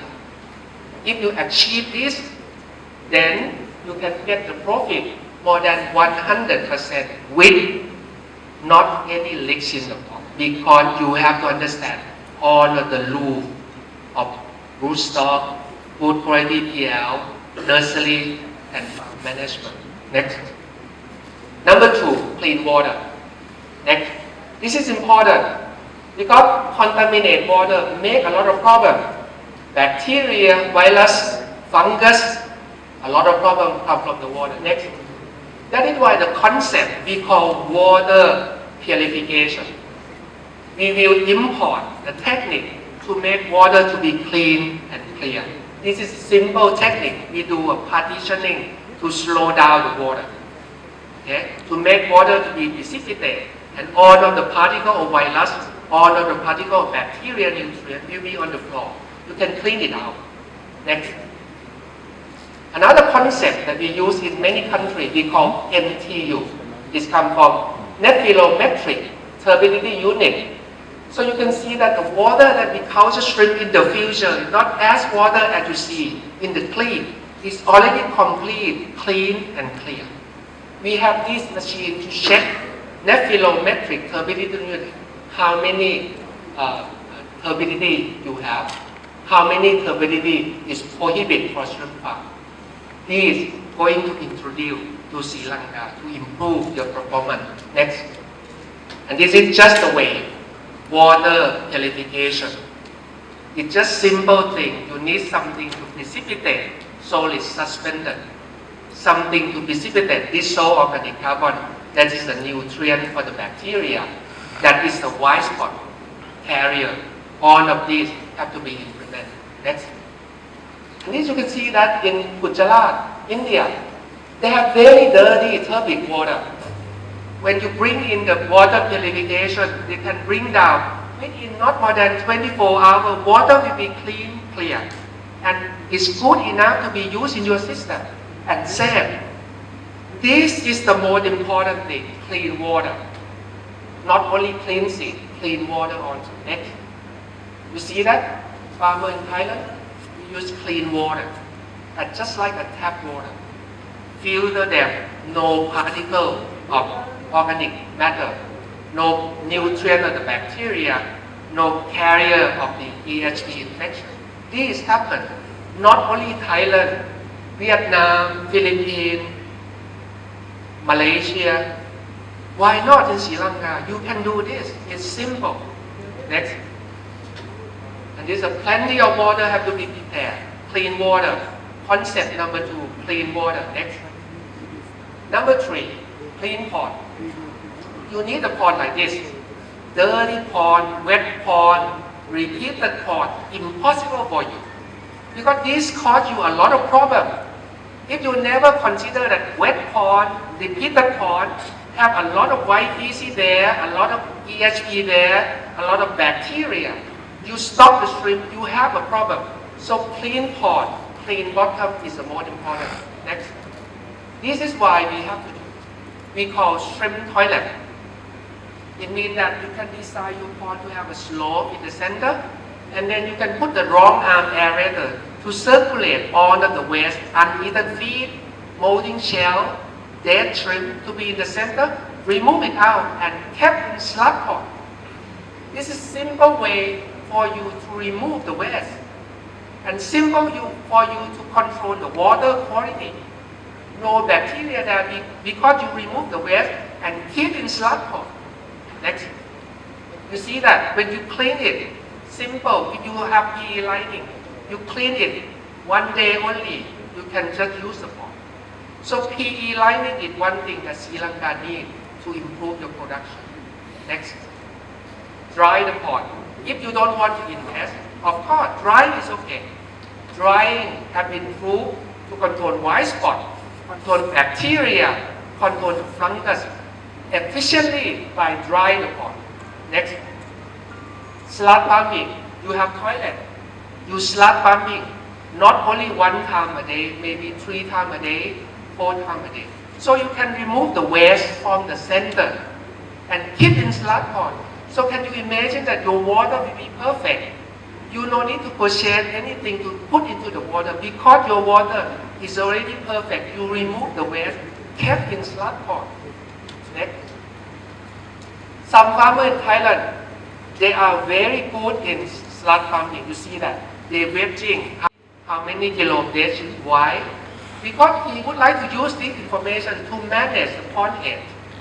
If the slot pumping and a lot of uneaten feed coming out, they have to talk to the farm and the technician. Why?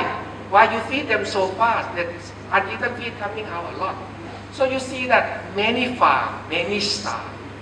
So if you adapt your skill and then you can manage the waste that you remove perfectly, you can be success and save the money. Next. Next. Slot pond. This one is important for Sri Lanka country. You need to sacrifice at least 5%, 10% to be a slot pond, to keep the slot. Otherwise, if you spoil or dispose this one into environment, you commit suicide, the business. Next. This shrimp pond, disposal, discharge. If you drain them out, and as I explained to you, they have virus, they have bacteria, they have a carrier, the clean. All of these will just make your virus, bacteria, or ESP to be persistent. And every time you will have inconsistency in production because of this. You just drain the water to the clean without any treatment program, without slot pond. This commits suicide, Sri Lanka country. Next. You see, some farms they have trimmed down. They drain the waste to the canal. Finally, they go to the carrier. White spot there, clap, carry the virus, 90 days. They're coming back. So that is why your production will be like this. Because if some of you don't understand this, and dispose the water, you have big problem. Next. The big farm, more community, a lot of problem. In Sri Lanka, I don't know. But if you have a community of farm like that, and everyone just dispose of the water, what happens in the future? Next.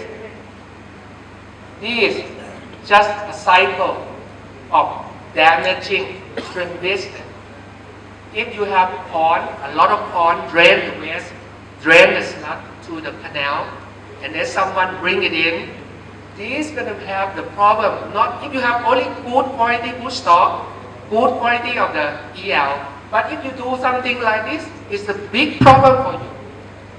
So to understand the loop, the chain of the shrimp farming, as I explained at first, good quality good stock, good hatchery, and of course, environmental responsibility have to be something you have to be reminded.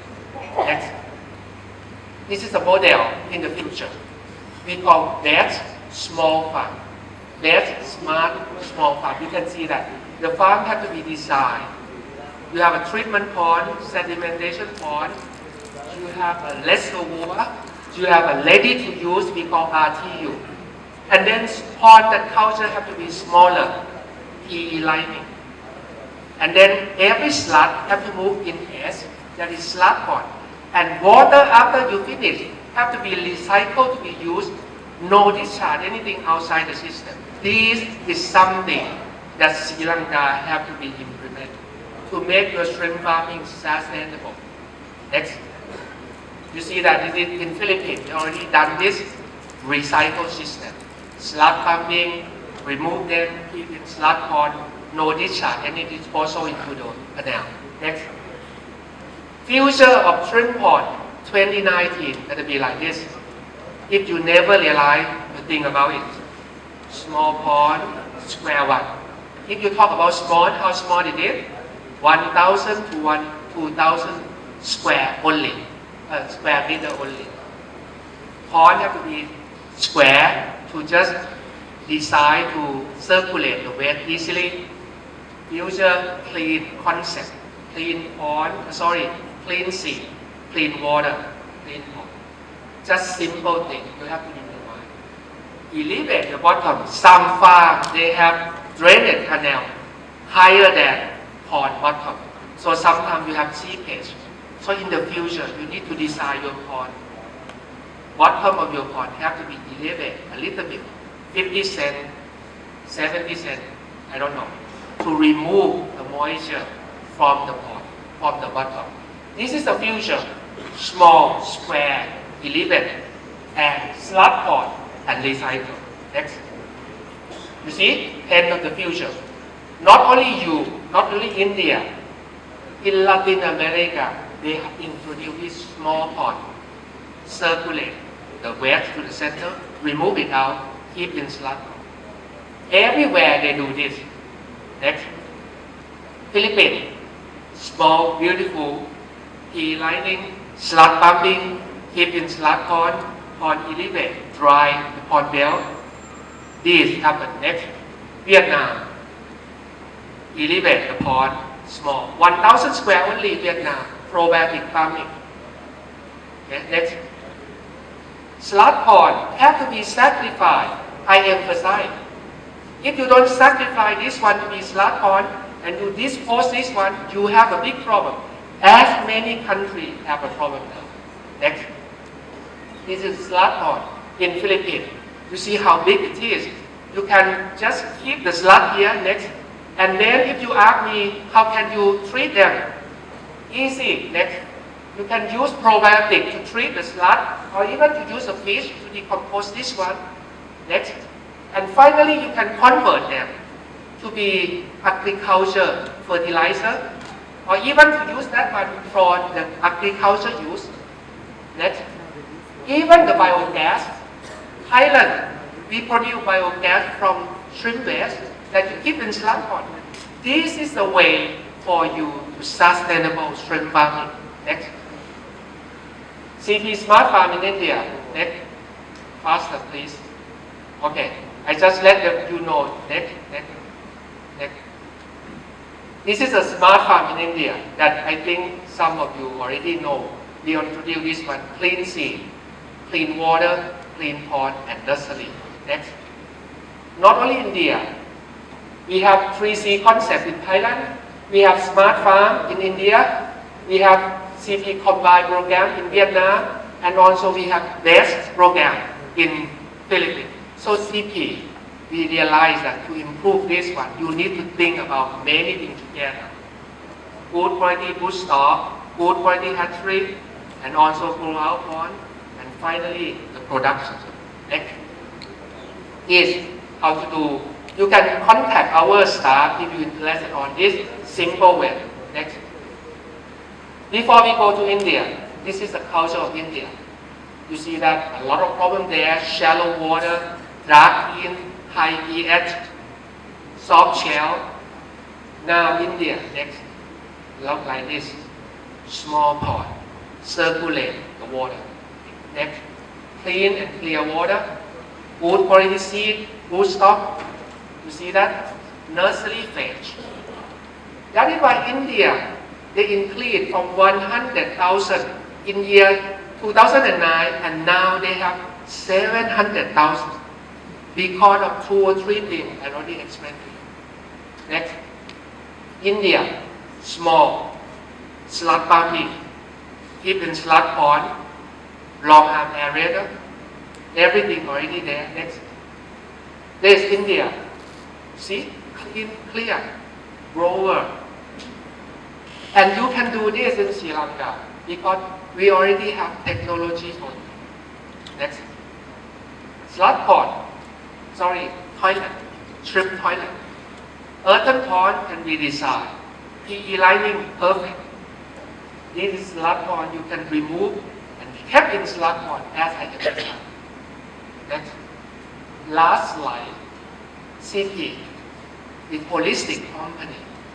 So we go to everywhere in the world, not just only thinking about whatever we would like to sell any product. Your success is our concern. That is why if you take a look in our chain of business, we interested to improve the beneficial to the country that we invest. Of course, food stock, food quality, hatchery improvement, we need to do together. improve hatchery management in the farm. And also, farm management, as I talked to you, smart farm, 3C, clean seed, clean pond, clean water. And finally, thinking about production, we plan for processing plants. So all of these is holistic approach that we consider to import this one. To many countries we invest, especially India, we already done, and finally we're thinking about import this one to Sri Lanka. Thank you very much.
ගරු Palitha රංගේ මණ්ඩාරමැතිතුමා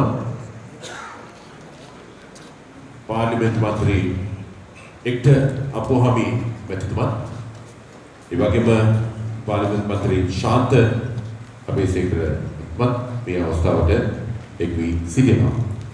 Of primary industries, Samurdhi and social empowerment, Honorable Daya Namage at this occasion. And we also welcome Excellency Mrs. Chulamani Chatsua, the Ambassador. Minister with the Primary Industry and Social Empowerment, all other honorable Parliament members, and President of CPF, and all the officials, SLADA representatives, MD Mr. Davaran, King Yakka, and all the distinguished guests and invitees. I am very happy to address you this gathering in those very important sessions. I believe this initiation will be very important and valuable to the country to develop shrimp industry. Shrimp farming industry is the most popular industry in Sri Lanka. By 2018, 1,910 hectares has been cultivated in the shrimp farming in Conclave and Aquaculture district. However, that time a harvest was 4,000 metric tons. But by 2019, we have achieved 10,000 metric tons hectares last year. So this was the NACDA implementations, BMPs, and disciplines of the farmers, especially the dedications of the slaughter members was the reasons for this achievement. Ladies and gentlemen,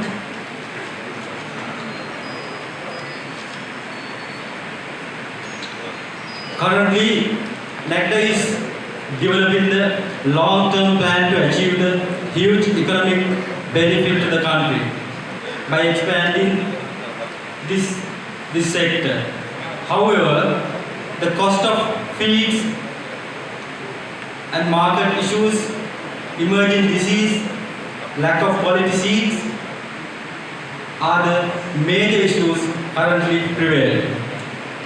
So therefore, ගොඩාක් මහත්තුරුනි අපි මෙව sector එක develop කිරීම සඳහා අපි විශාල පරිශ්‍රමයක් ජාතික ජල දීපක සම්බන්ධ අධිකාරිය විදිහට ගෙනගෙන තිබෙනවා. ඒ අතරේදී රෙගියුලේෂන්ස් හඳුන්වා දීම, මෙලෙස ආකාරයේ රෙගියුලේෂන් හඳුන්වා දීම, ගොවීන් ශක්තිමත් කිරීම මේ ආකාරයේ ක්‍රියාවන් තුළින් අපි ශේෂ්ත්‍රයේ විශාල අචීව්මන්ට් එකක් ලබා තියෙනවා.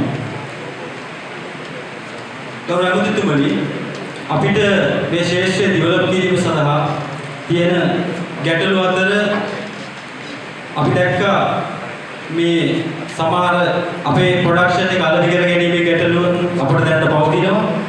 ඒත් එක්කම අපිට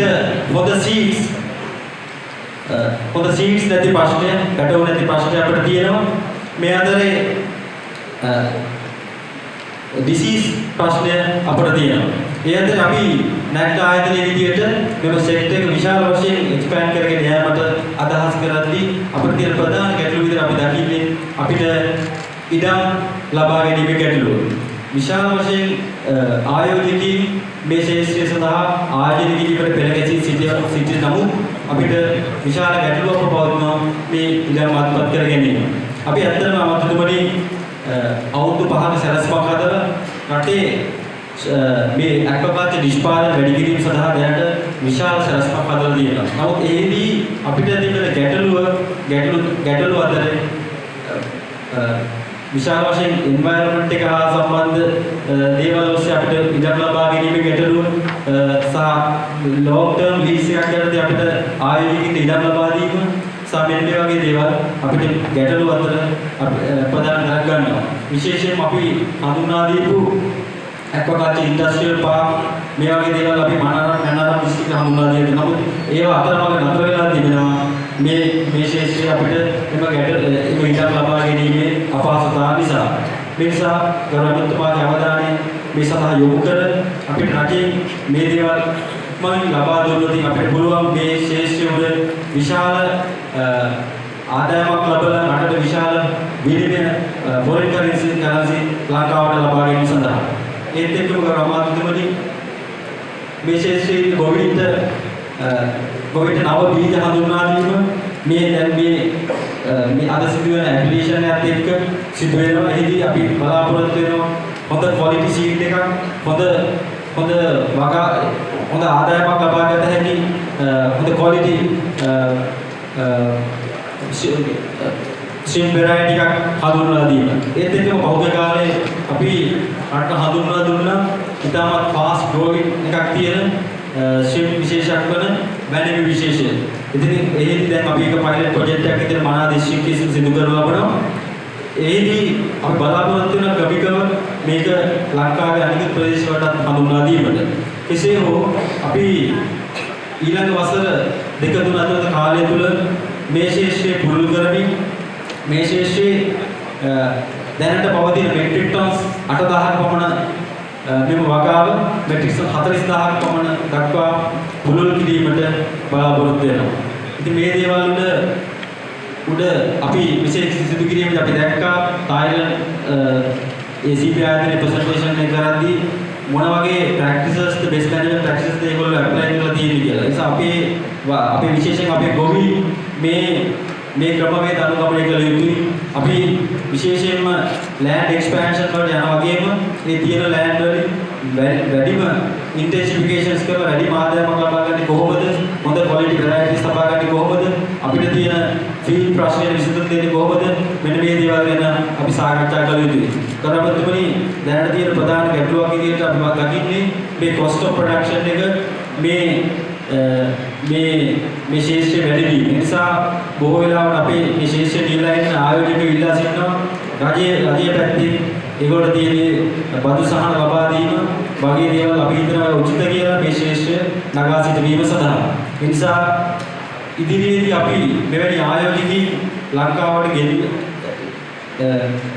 අවිල්ල මේ ශේෂ්ත්‍රය ආයෝජනය කිරීම අපි දිරිගන්න අතර දැන් මේ අද පටන් ගත්ත මෙන්න business investment conclusion එක අපි හිතනවා ඉදිරියේදී අපේ රටේ turning point එකක් වඩ පත් වෙයි කියලා මේ ශේෂ්ත්‍රය develop කිරීම සඳහා අපි දන්නවා මේ ආයතනය ලෝකයේ තියෙන ප්‍රධාන ආයතනයක් විදියට අපි අන්දරේ කරා මේ ආයතනය අනිත් රටවල් වල කොහොමද ඒ ආයතනය ස්ප්‍රෙඩ් වෙලා තියෙන්නේ ඒගොල්ලෝ මොන වගේ ආයෝජන කරලා තියෙන්නේ ඒ වගේ දේවල් අපි අධ්‍යයනය කරලා ඇත්තටම අපිට සාධකයක් දෙන්න පුළුවන් මට්ටමේ ආයතනයක් බවට අප හඳුනාගෙන තියෙනවා. ඒ නිසා තොරමාත්‍යතුමනි ඉදිරියේදී මෙවැනි ආයතන සමග එක්ව රටේ නිෂ්පාදනය වැඩි කිරීම සඳහා තාක්ෂණය හඳුනා දෙමින් මෙම සෙක්ටර් එක ඩෙවලොප් කිරීම සඳහා අපි නැග්ඩා ආයතනයේ විදිහට අධිකව වෙලා සිටිනවා. ඒ නිසා මම ඔබතුමාලා නැවත වතාවක් පිළිගනිමින් මෙම බිස්නස් ෆෝරම් එක පිළිගන්නේ මෙවැනි දේවල් අපි ඉස්සරහ සපෝට් සහයෝගය ලබා දෙන බව පවසමින් මම කතාව අවසන් කරනවා. ස්තුතියි.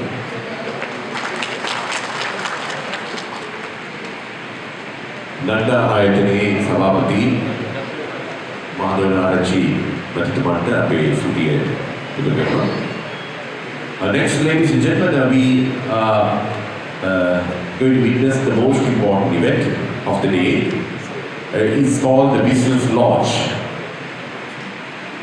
Let me now invite the chief guest and the guest of honor, Honorable Minister Daya Gamage, to come to the stage, come in front of the stage to witness the business launch, the exchange of the documents between King Aqua Services Limited and the CPF, the Thailand Group. And also, let me invite Madam Mrs. Chulamani Chatsuvan, Ambassador, Royal Thai Embassy, to come in front of the stage. And this is the main event of the day. And let me now invite Mr. Vijit Conclave, President of CPF India Private Limited, and Mr. S. Dayabaran from King Aqua Services Private Limited to exchange the documents. The business launch between King Aqua Services Private Limited and the CPF called Sharon Popan Foods Public Company. On behalf of CPF, Mr. Vijit Conclave will exchange the documents with Mr. S. Dayabaran. And this is the certificate of the establishment. Abhi Advara Tatira, our Subapatamu, මේ අවස්ථාවට පැමිණි සිටින තායිලන්තයේ විචිත් කොන්ක්ලේව් මාතා ලංකාවේ සිටින ස්ථායපරක් මාතා අතුරු මේ කිව්සම අසන් කරා මේ සාතික පත්‍රය තමයි මේ අවස්ථාවේදී ප්‍රදාන කරේ. Thank you all.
Ladies and gentlemen, I am very pleased, very honored, almost become speechless, to be invited to this event, the business launch of the joint venture between CPF and King Aqua Services, which is a Sri Lankan company. This is very happy occasion for Ambassador, of course, to see that there are cooperation and business endeavor between the two countries that I love the most, of course. So it is very happy to see that the Thai business has a firm foothold here, and there is like partners in Sri Lanka who will work together to ensure the business success of this endeavor. So at this juncture, I would like to give my best wishes for the success of this joint venture, and which will lay a foundation for many more Thai companies to come here. Thank you.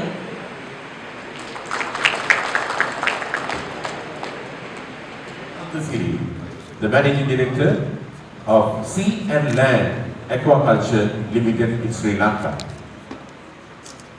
Mr. Vijit Conclave, along with Dr. Mohan Das, both from India. Abhi untuk atulasak labadimu, me Australia.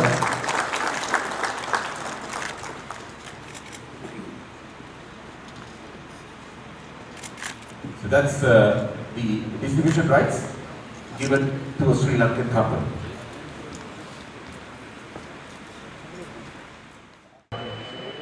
We have come to the main point of the event.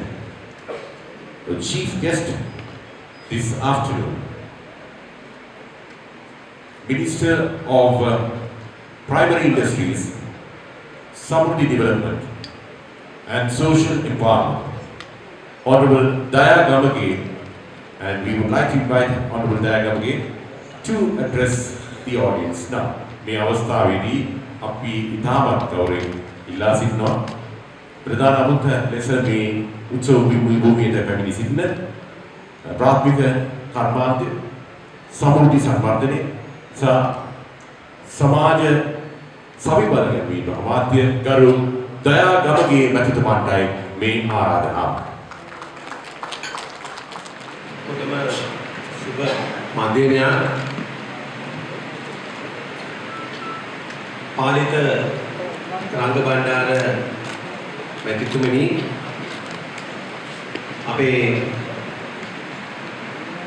පාර්ලිමේන්තු මන්ත්‍රීවරුන් වන ශාන්ත අබේසේකර මැතිතුමනි එවැගේම අපේ පාර්ලිමේන්තු මන්ත්‍රී ටෙක්ටා අපුවාමි මැතිතුමනි තායිලන්ත තානාති ප්‍රතිනිය චූලාමණි චත්සුවන් මැතිණියනි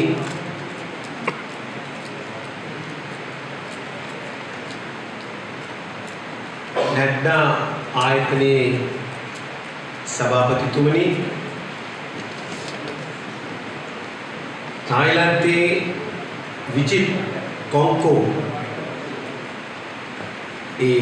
CPF ආයතනයේ සභාපතිතුමනි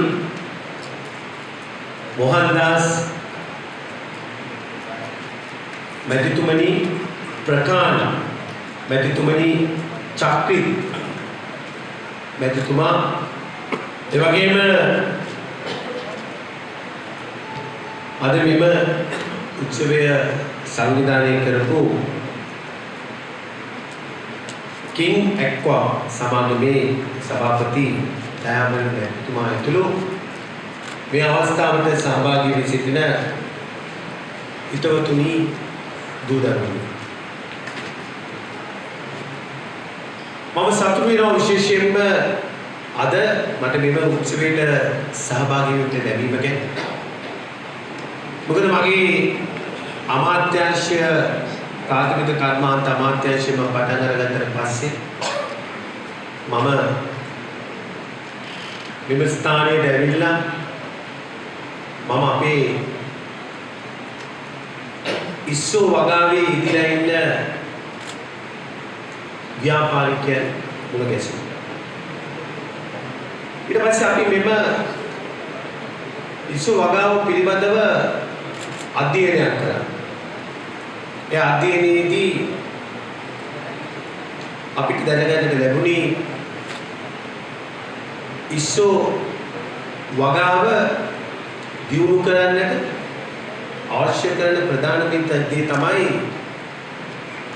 ඇත්තටම පැටව් හදන හොඳ හැචරීස් අපිට අවශ්‍ය කරනවා. අපේ හැචරි 47ක් තිබුණා. ඒකේ ඇත්තටම පවත්වගෙන ගියේ හැචරි 27ක් වගේ ප්‍රමාණයක්.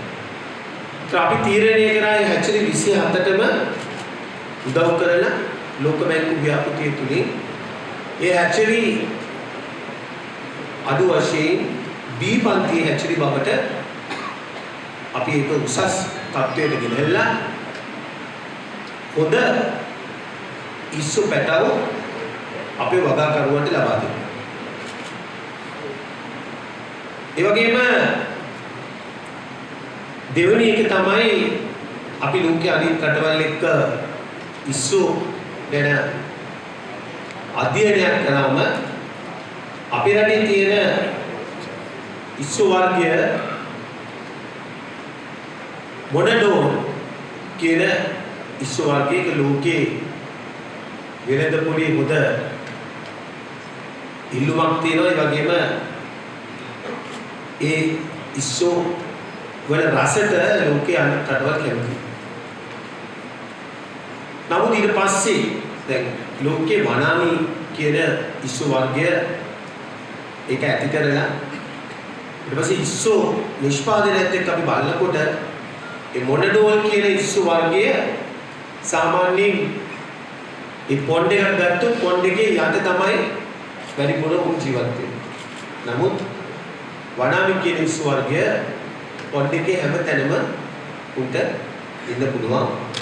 ඒකත් එක්ක සාමාන්‍යයෙන් පොන්ඩ් එකක අපි නිෂ්පාදනය ගත්තොත් එම අපිට මොනඩෝල් ඉස්සු වර්ගය වගේ 4 ගුණයක් විතර නිෂ්පාදනය කරන්න පුළුවන්. ඒ පොන්ඩ් එක ඇතුළේම වනාමි කියන ඉස්සු වර්ගය. එතකොට මේක නිෂ්පාදිත වියදම ගොඩක් අඩුයි. ඊළඟට දැන් ලෝකයේ වෙළඳ පොළවල් ගත්තම කන මිනිස්සු දන්නේ නැහැ මේක මොන ඉස්සු වර්ගයේද කියලා.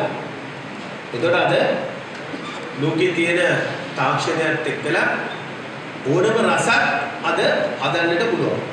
එතකොට ඒකත් එක්ක අපේ වෙළඳ පොළට ප්‍රශ්නයක් ආවා. මේකට එක්කලා අනිත් රටවල් එක්ක තරඟ කරන්න නම් අපිට වනාමි කියන ඉස්සු වර්ගය අපේ රටේ පුහුණු කරන්නට අවශ්‍යකම තිබෙනවා.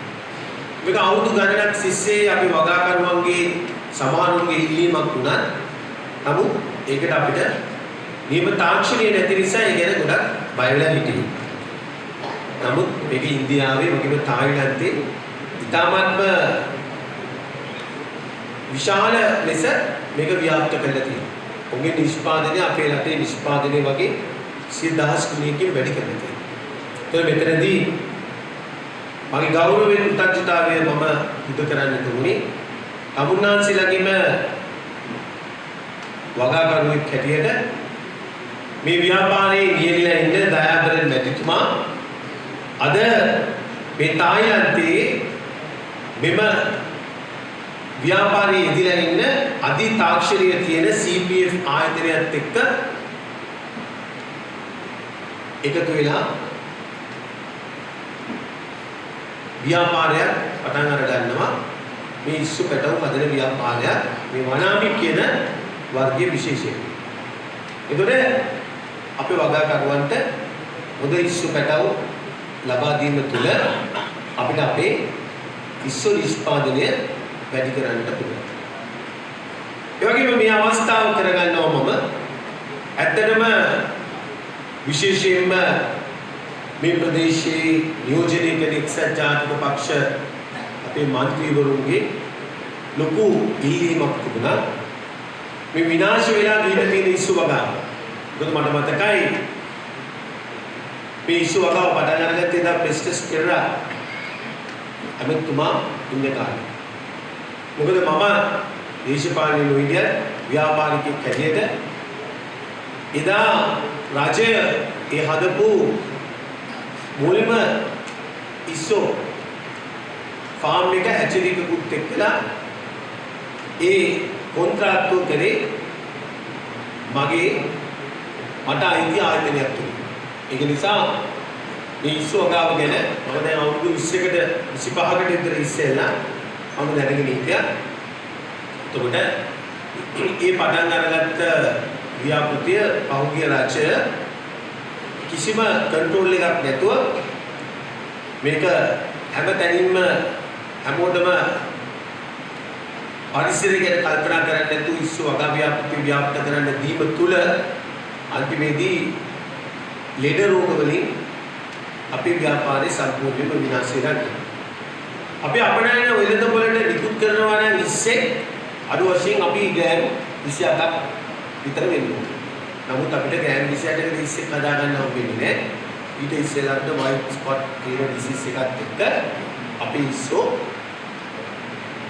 බැරිලා සමාන වෙලාවට බැංකු වලින් ලබා ගන්න ඒ ණය ටිකවත් අපේ ව්‍යාපාරිකයන්ට ගෙවා ගන්න බැරි තත්ත්වයක් උදා වෙලා ඉස්සෝ වගාවට බැංකු ඒ ණය දෙන එකත් බැංකු නැවැත්තුවා.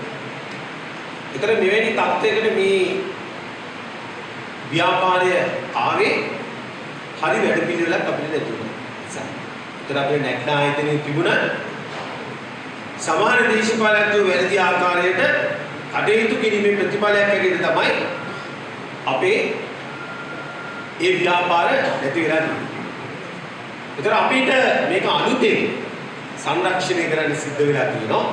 ඒ අනුව අපි නැග්නා ආයතනයේ උපදෙස් අරගෙන අපි ලෝක බැංකු ව්‍යාපෘති අපි ක්‍රියාත්මක කරනකොට අපි කල්පනා කරේ තමුන්නාන්සලගේ ආදායම වැඩි කරන්න කොහොමද අපි මේක කරන්නේ? ඒතර මම දැක්කා මම මේ ගැන හොඳ අධ්‍යයනයක් කරපු නිසා මම දැක්කා අපි ඉස්සු වතුර පුරවන්න පොණ්ඩ එකට අපි ගන්නවා අපි කලපුවයි. ඒතර එක්කෙනෙක් කලපුවට තමන්ගේ ලෙඩ හැදිච්ච ඉස්සු ටිකේ වතුර ටික උදාහරණයකට තව එක්කෙනෙක් කලපුවට වතුර ගන්නවා. ඒතරගේ ලෙඩත් එක්ක අර ගන්න පොණ්ඩ එක ඇතුලේ අන්තිමට වයිට් ස්පොට් ඩිසීස් එක ඇවිල්ලා මේව විනාශ වෙලා යනවා.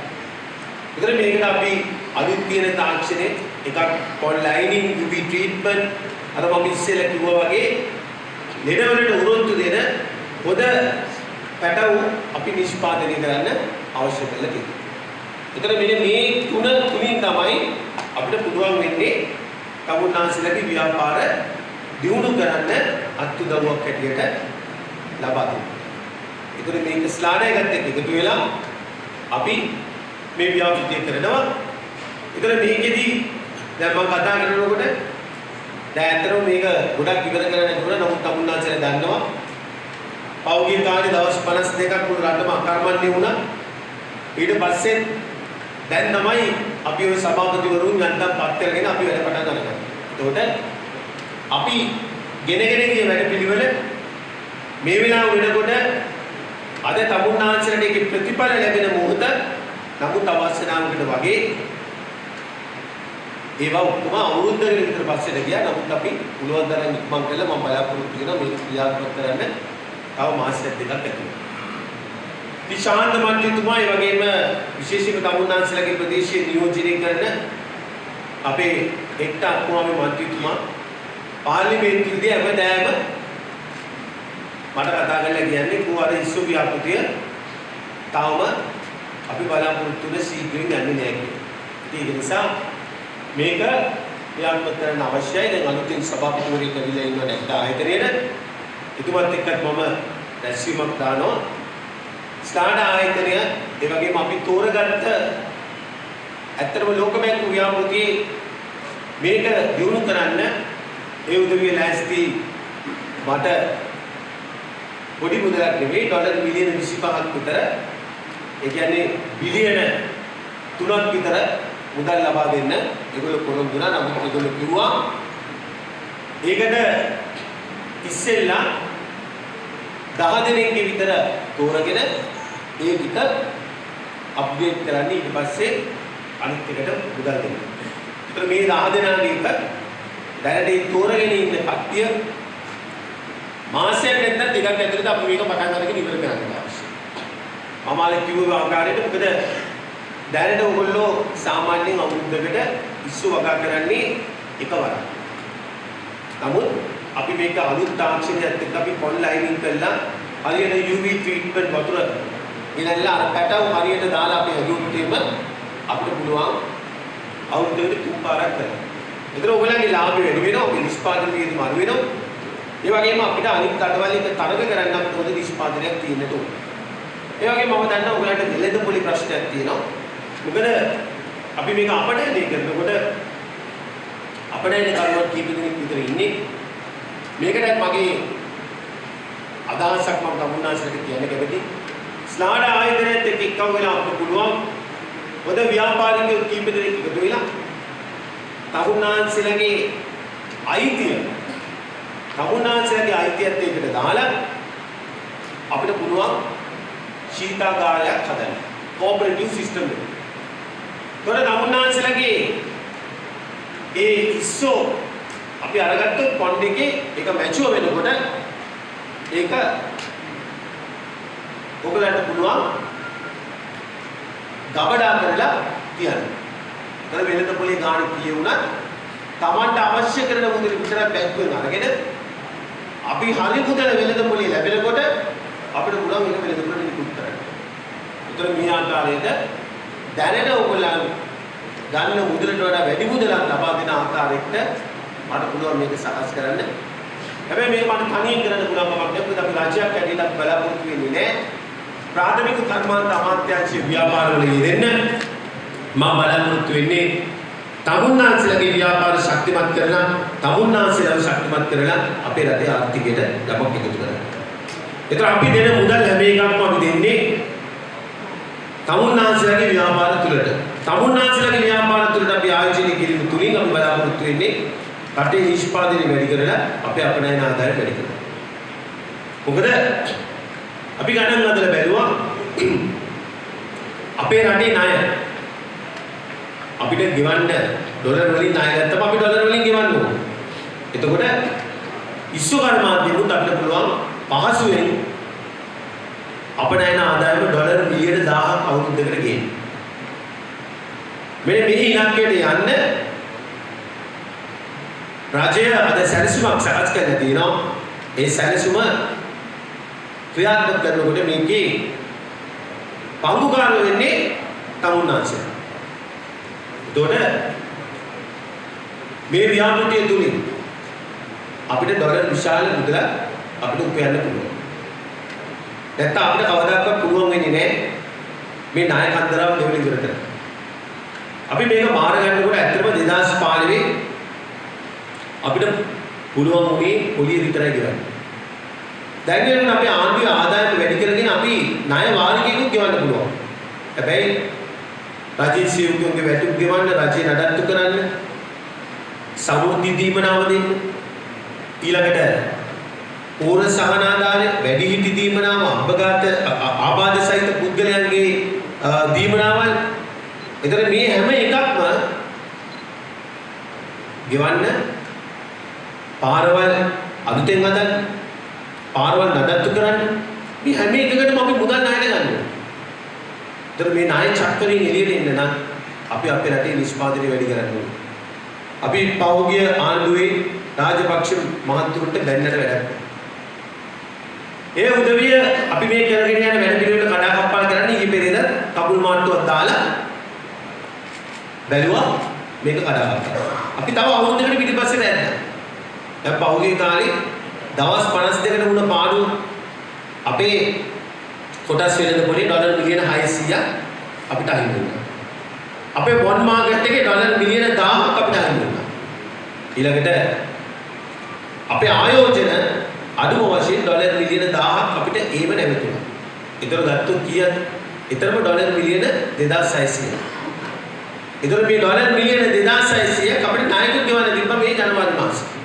අපි ඒකත් කොහොම හරි ගෙවුවා. ඉතින් මේක දිගටම යන්න පුළුවන් කමක් නැහැ.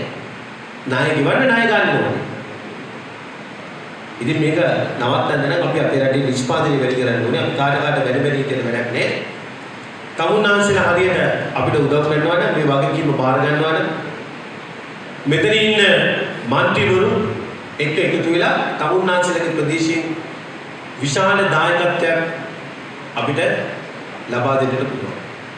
අපේ ඉලක්කය තියෙන්නේ 20 25 වෙනකොට අපේ දරුවන්ට මේ ණය ඉතුරු කරන්නේ නැතුව මේ ණය ටික අපිට ගෙවන්න පුළුවන් කියන තත්ත්වයක් ඇති කරගන්න.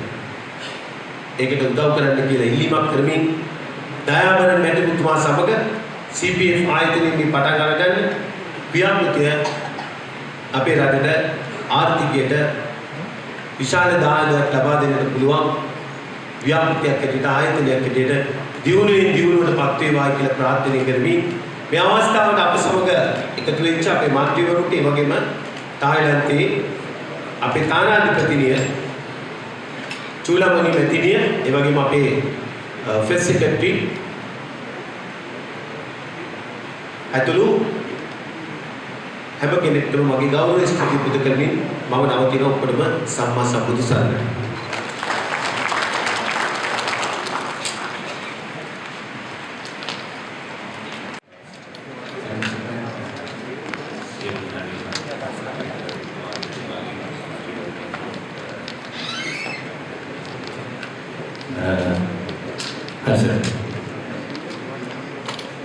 මේ අවස්ථාවේදී ශිල්පී ආයතනය වෙනුවෙන් මම කැමති අපගේ ස්තුතිය පුද කරන්න ඒ වගේම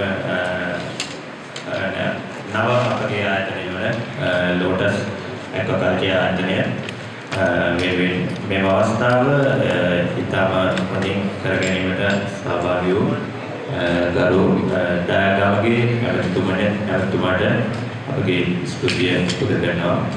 ඒ වගේම මේ අවස්ථාවට සහභාගී වූ තායිලන්ත තානාපතිතුමියට අපගේ ගෞරවනීය ස්තුතිය පුද කරනවා. ඒ වගේම මේ අවස්ථාවට සහභාගී වූ සියලුම පාර්ලිමේන්තු මන්ත්‍රීවරුන්ට අපගේ ගෞරවනීය ස්තුතිය පුද කරනවා. ඒ වගේම නැග්ඩා ආයතනය වෙනුවෙන් මේ අවස්ථාවට සහභාගී වූ ඒ සභාපතිතුමා ඇතුළු සියලුම නිලධාරීන්ට අපගේ ගෞරවනීය ස්තුතිය අපි පුද කරනවා. ඒ වගේම ස්ලාඩා ආයතනය වෙනුවෙන් මේ අවස්ථාවට සහභාගී වූ සියලුම නිලධාරී මාත්‍රන්ට අපගේ ගෞරවනීය ස්තුතිය පුද කරනවා. ඒ වගේම සියලුම හැදෙරින් නියෝජනය කරමින් මේ මහත්මාවන්ට අපගේ ගෞරවනීය ස්තුතිය පුද කරනවා. ඒ වගේම සියලුම ප්‍රොසෙසින් ආයතන නියෝජනය කරමින් සියලුම දෙනාට අපගේ ගෞරවනීය ස්තුතිය පුද කරනවා. ඒ වගේම සියලුම මාධ්‍යායතන නියෝජනය කරමින් සියලුම දෙනාට අපගේ ගෞරවනීය ස්තුතිය පුද කරනවා. ඒ වගේම CP ආයතනය වෙනුවෙන් මේ සඳහා සහභාගී වූ ගරු සභාපතිතුමා ඇතුළු සියලුම නිලධාරී මාත්තුන්ට අපගේ ගෞරවනීය ස්තුතිය පුද කරනවා.